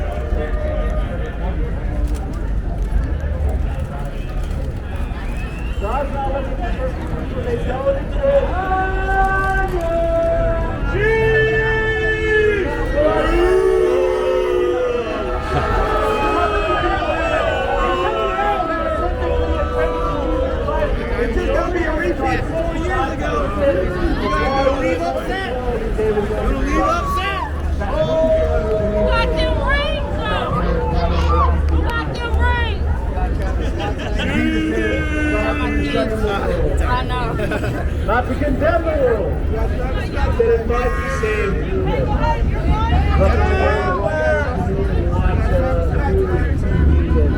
know, they're constantly like putting ideas in your head and constantly telling you that you can hate people. They hate you.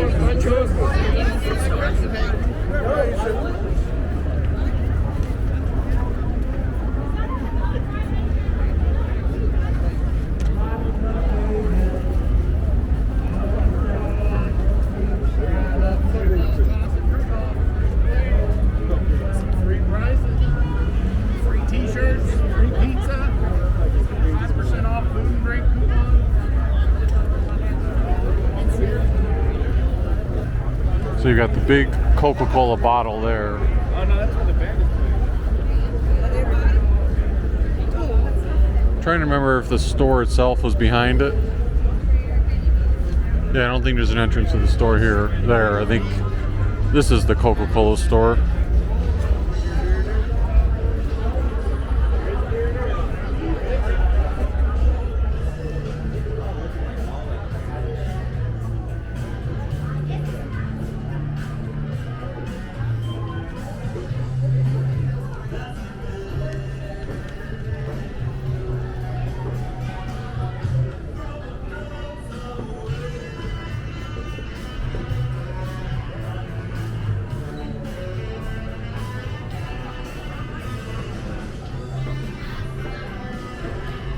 Those little Coca-Cola bears.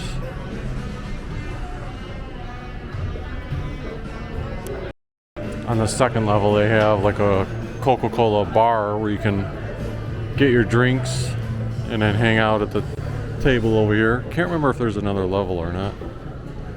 I don't think there is. Let's wrap around. Yeah, I think that's it.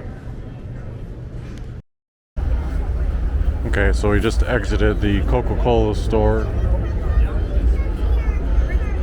Coca-Cola store is not as impressive as it may seem from the outside. I feel like the one at downtown Disney and Disney Springs was a lot better, or a lot bigger, or had more floors to it. And here's the M&M store.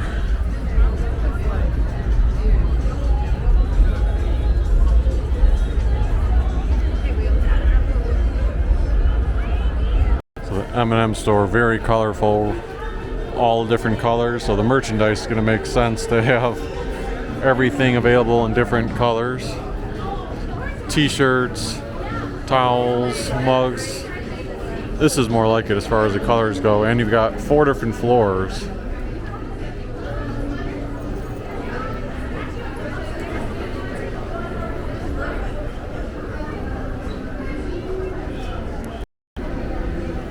Nice chronology of how the M&Ms have evolved over time.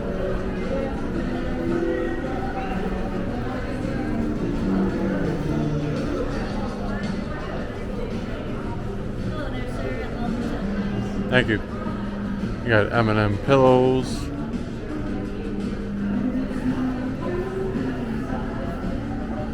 And a big giant wall of M&Ms, all the different flavors.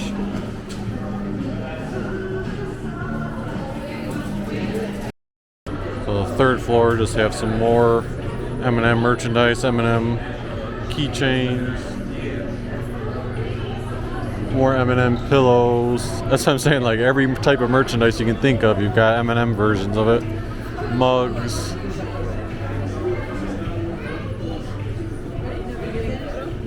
I think there's some type of exhibit that used to be over here. I don't know if it still is. Look at a tie-dye M&M shirt. Ice cream bars.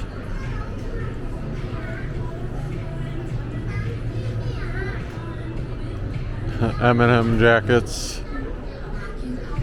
Welcome to fabulous Las Vegas, Nevada.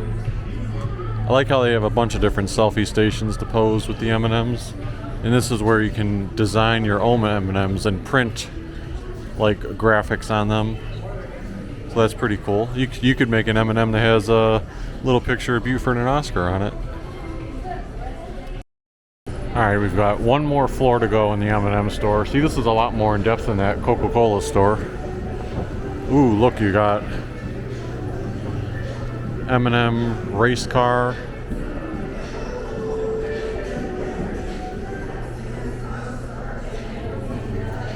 Refrain from standing, sitting, or climbing into or on the car.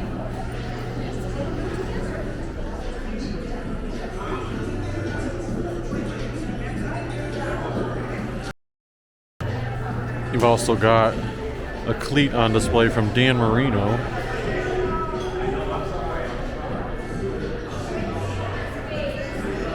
Headset. Bruce Smith helmet. Autographed. Terrells. And then the Ring of Comfort.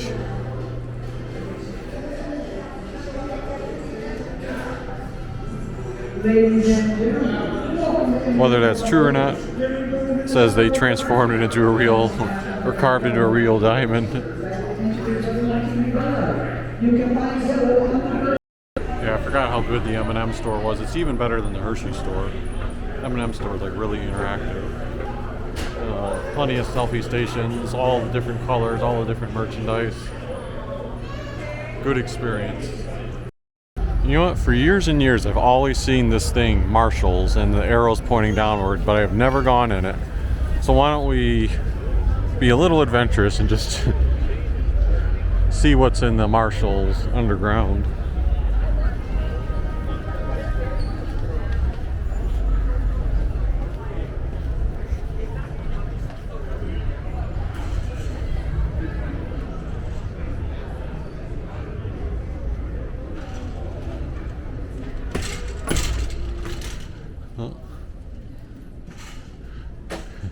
This is actually a pretty big store. It's like taking all the basement space out of everything.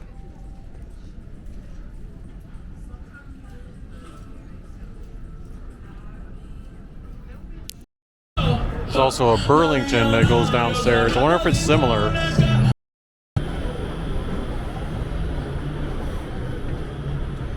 Holy heck.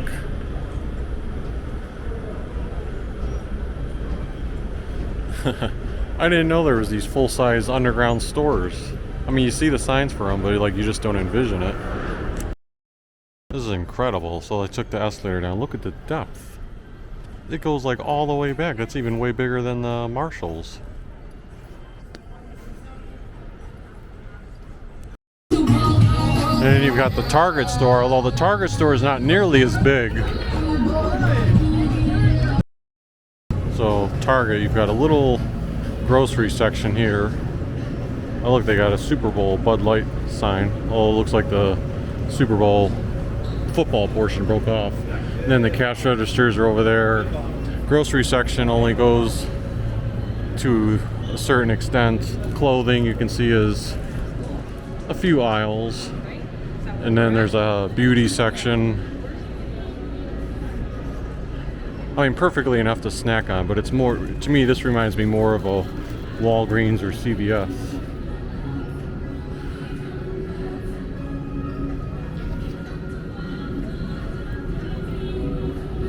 Unless there's a second floor here that I'm not familiar with, but I don't think so.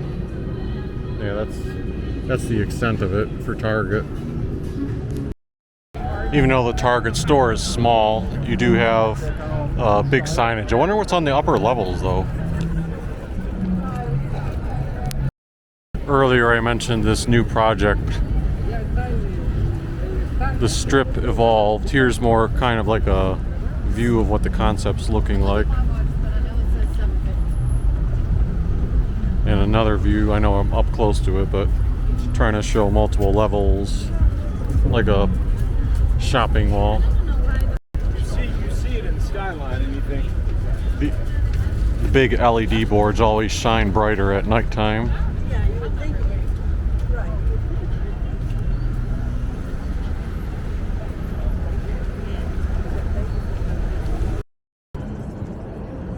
You know what else is gone? Or at least, I think it might have been here. I think that used to be the debt clock.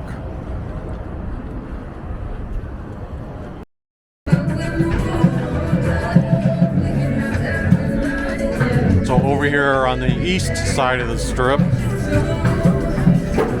you've got Sugar Factory and the Rainforest Cafe. There is a McDonald's and Taco Bell if you take the stairs downward to my right.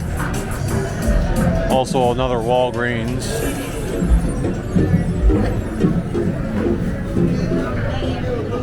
This is like an indoor bridge where you've got pizza place on the left and the Rainforest Cafe. Always a popular destination. This is the Las Vegas version. Who knows what the food actually tastes like, but again, if you have kids, even adults, I would get a kick out of the environment.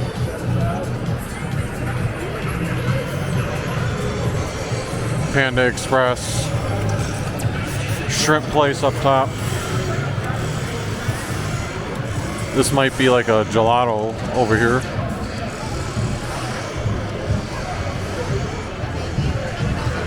Oh, the Walgreens is, I think it's 2 floors, but it's in second floors up here.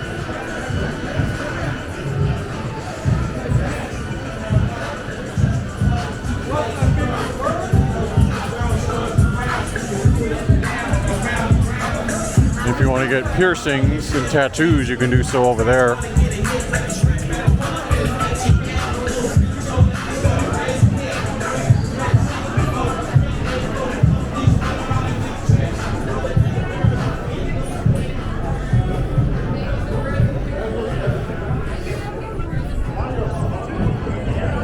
You see on Caesar's Palace, I forgot to mention that earlier, at nighttime they light up the board with Super Bowl related graphics, which is a new addition.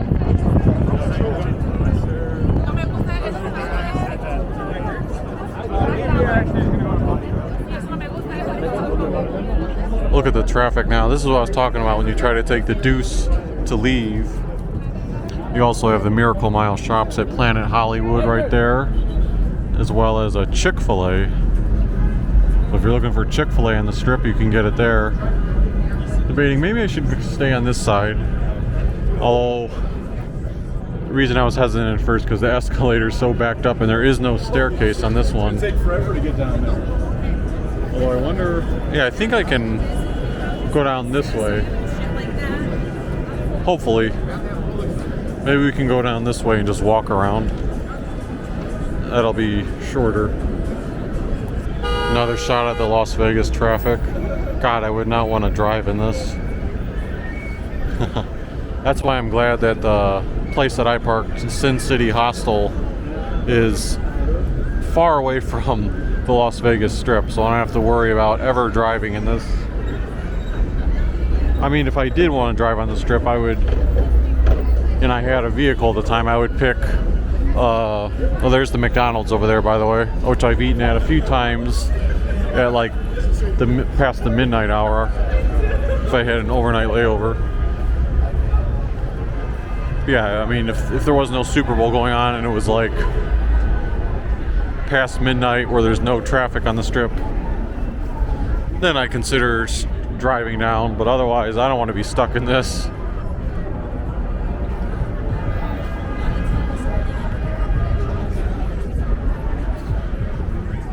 Yeah, I'm glad that I continued the video because it does give a different perspective at nighttime, and I didn't walk on this side of the strip earlier.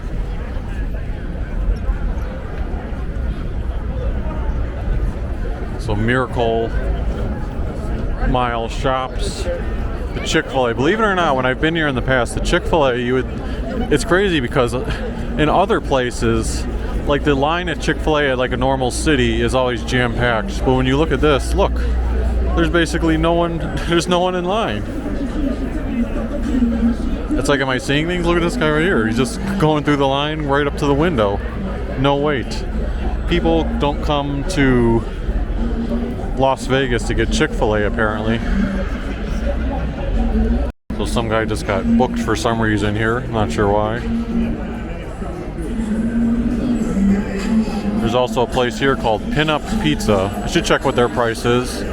Well, the Pinup Pizza looks like it's got a doorway from, what is this, Planet Hollywood? Let's see, what does a slice cost? $11.99 for a slice? What the heck? There are places that have cheaper slices, but if you'd rather spend $11.99 for one slice of pizza, or would you rather get like a whole meal at Chick-fil-A for the same price?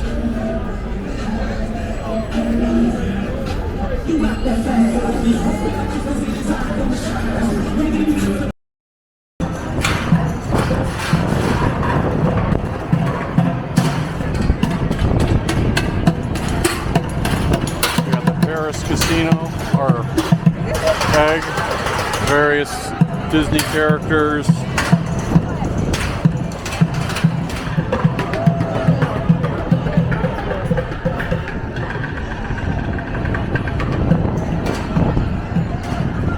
It's getting a little windier again as the night falls upon us. Right now, as I'm filming this particular clip, it's 6:44 p.m. Pacific time.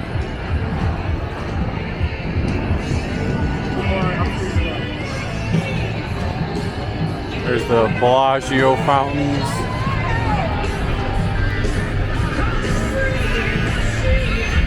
Is this an intersection or crosswalk?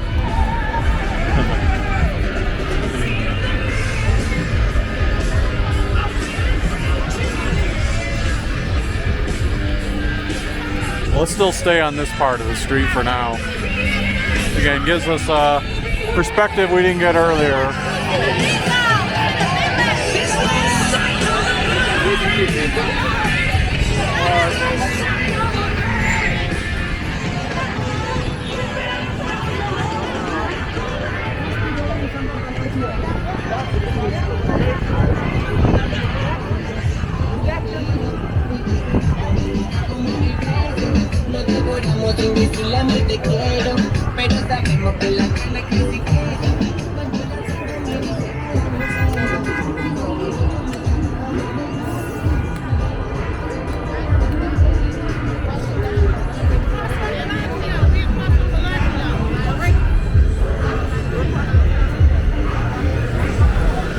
People are just crossing.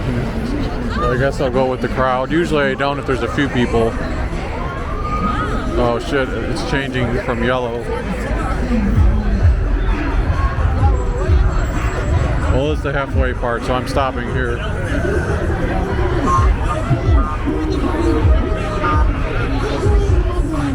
Ahead of us is the Eiffel Tower replica.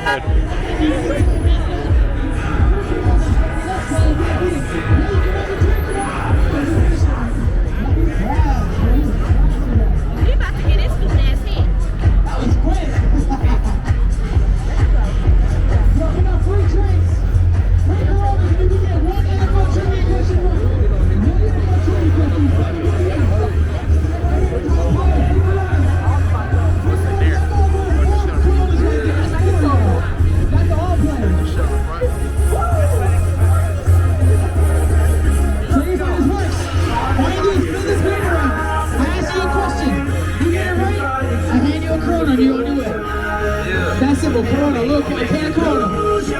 Y'all good, y'all good? Enjoy yourselves tonight, man, enjoy yourselves.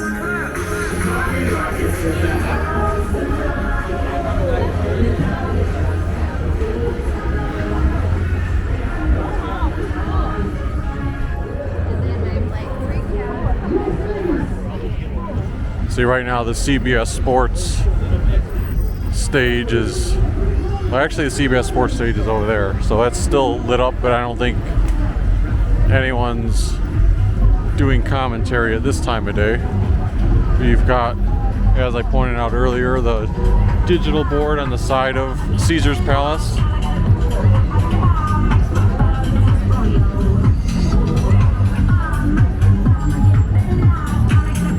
Yeah, no one's at the desk right now, so I'm actually glad I didn't go on that side of the street.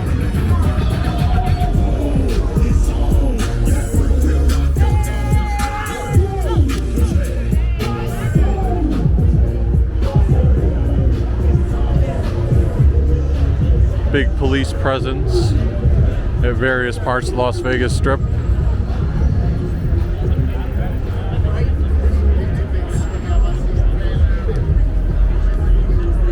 You really feel the heat coming off the heat lamps here for the outdoor dining. Even down here you feel it.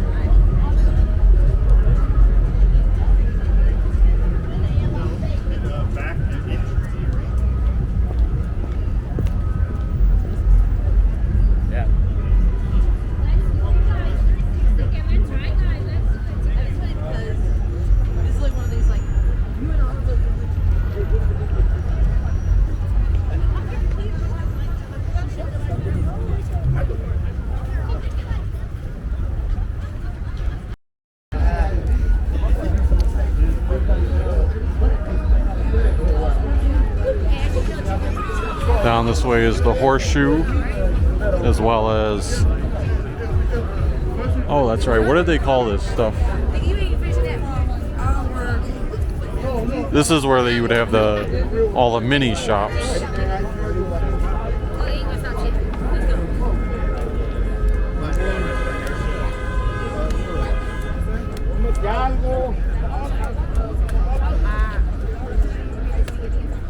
The Grand Bazaar shops at Flamingo. So it's, oh, it looks like some of it's under construction, I'm not sure. But it's supposed to be a bunch of mini stores. Yeah, like there's a Wahlburgers here. Look, no line at the Wahlburgers. Here's the Subway. $5 foot-long sidekicks, not the sandwiches.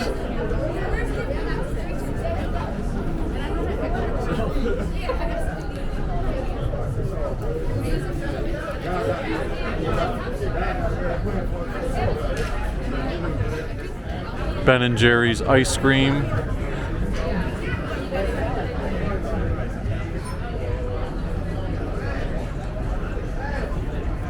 Bubble tea.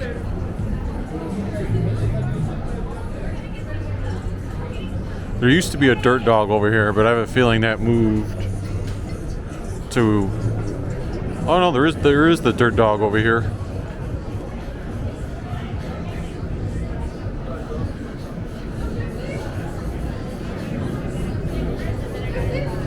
What number you got? What number? Dirt Dog. Various different hot dogs. Plain hot dog is $7.95. Although it says bacon wrapped hot dogs.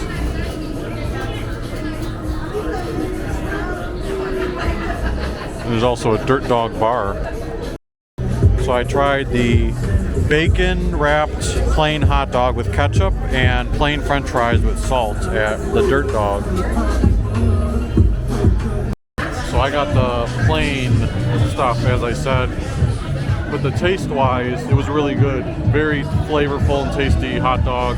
Still overpriced for $8, but that was one of those things I heard about from Trooper, that YouTube guy I watched many years ago. So I've always wanted to try it, so I figured, I'll give it a shot now. Looks like most of those places are unoccupied. Let's go a little further down. Yeah, these ones look generally unoccupied too.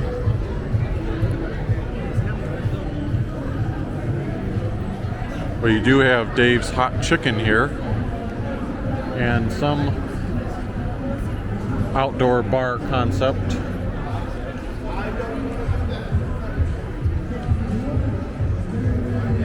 There's an It's Sugar place down there. And let's see if there's anything here. Something caught my eye. It said hot donuts now. Although I already got my fill of pastries kind of at the... What is this? Duck donuts. Are these actual donuts?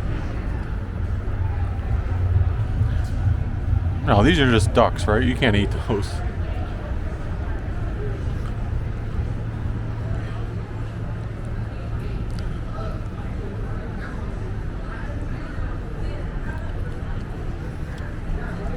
They've got football versions back there too. A bunch of ducks. I don't know. I'm tempted to say some of these. No, they're not edible. Come on, it's plastic. What am I thinking? I think they actually do have edible donuts further on in there. Yeah, like those things. The duck donuts. These ducks are just like souvenirs and decorations. Let's see. Ending this area, there's a Pizza Pizza. Let's see if this one's more affordable.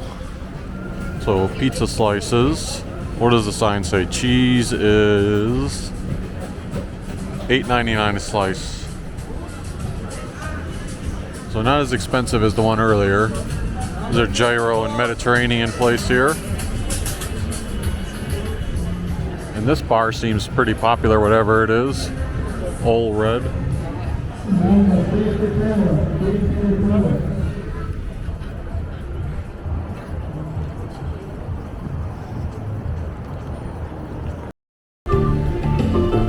Very unique looking set of harp players here.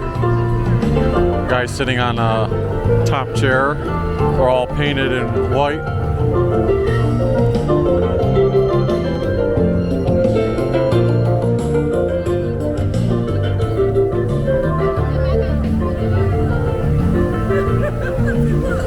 Let's get a nighttime shot of the Super Bowl sign.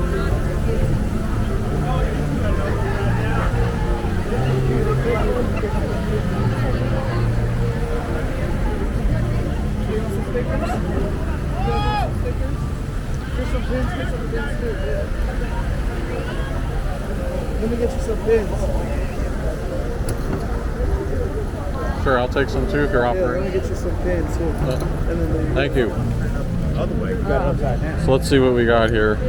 Las Vegas Super Bowl host committee for the pin or the sticker, and more Super Bowl host committee. So fun little souvenirs. And then nighttime shot of the Super Bowl sign with the Lombardi trophy in the background.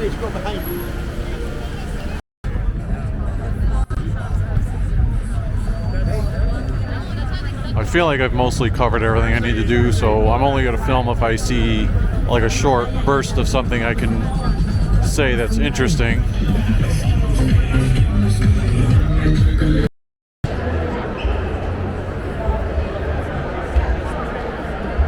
Inside these shops, there's unique curved escalator.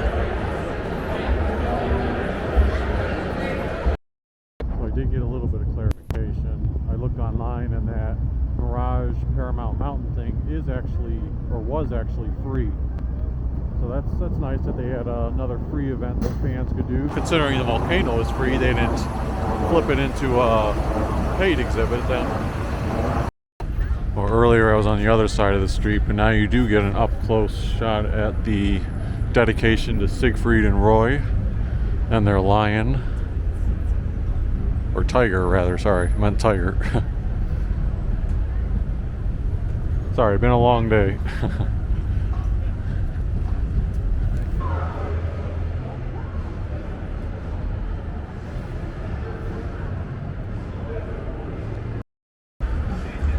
Checking off another thing I didn't get a shot at earlier is the up-close shot of the pirate ships at Treasure Island. I didn't know they did a light show on them. That may be new in a relative context.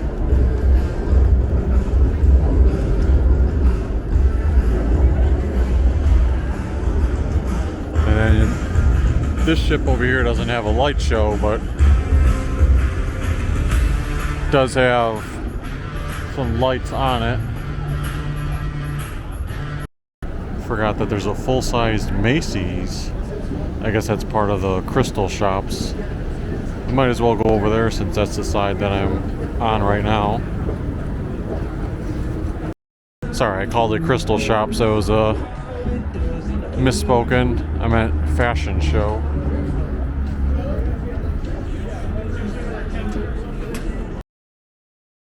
The big sphere over there is currently advertising Pluto TV.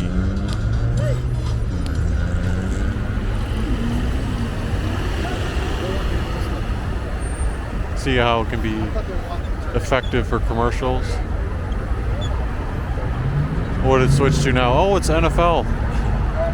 Is it going to show a helmet or something?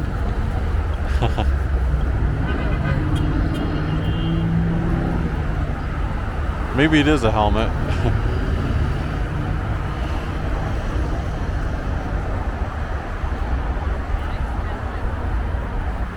Well, I don't know what it is now.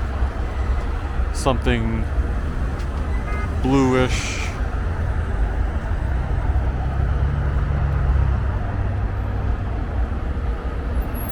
Bubbles of some kind.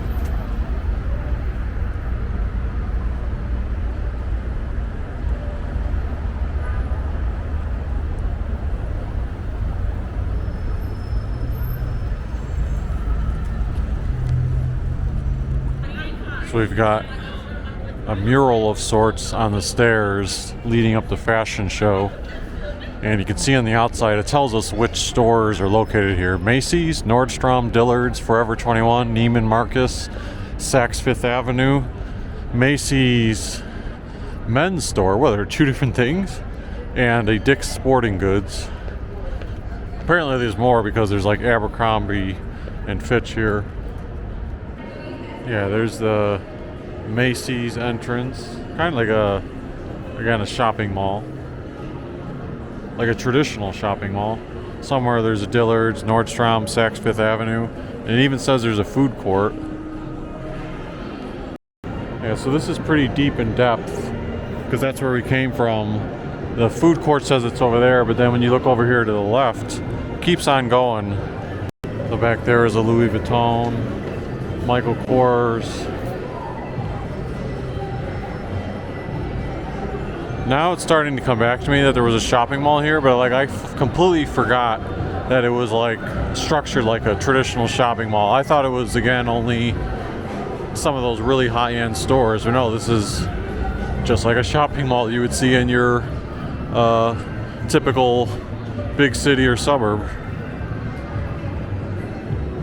You probably have, you know, even way more stores. JD Sports, Under Armour.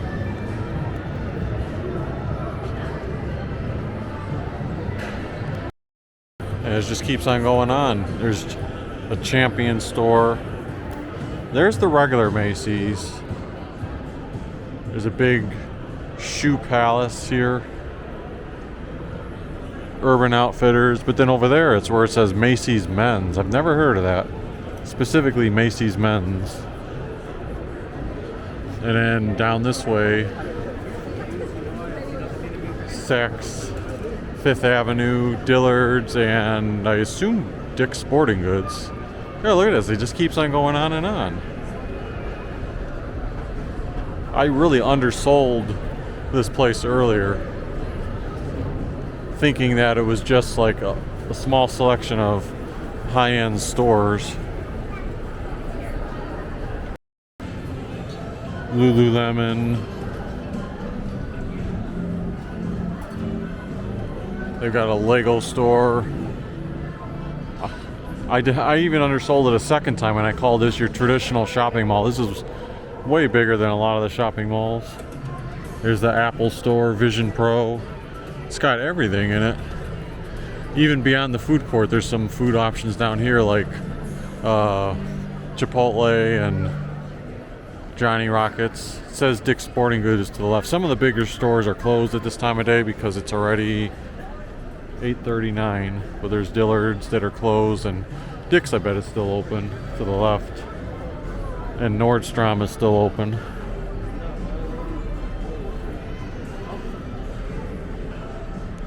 Yeah, there's the Dick's Sporting Goods. And the food court, you've got Habit Burger, Philadelphia Steak and House, Sbarro Pizza, Fresh Mex, Suki, Hana, Pink Tea Shop, Ike's Love and Sandwiches, Something Hot Dog, Panda Express, and Popeyes. Well, my portable battery finally died after a full day worth of using it to help charge this camera and my phone simultaneously. And I pretty much covered everything, so thank you for tuning in to this very long Las Vegas Strip showcase and Super Bowl decoration showcase. If you enjoyed this video, feel free to hit the like button, subscribe if you haven't already, and we will see you next time.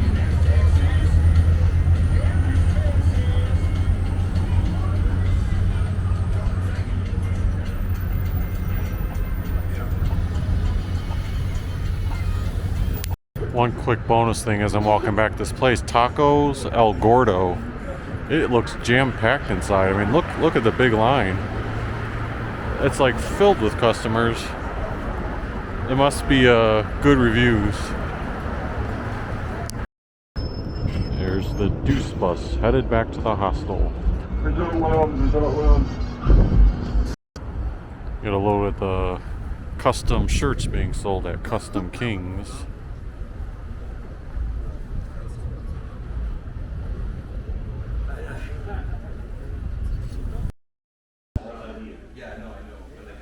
Some of the inside of the little lobby and common area at Sin City Hostel before I head up to bed.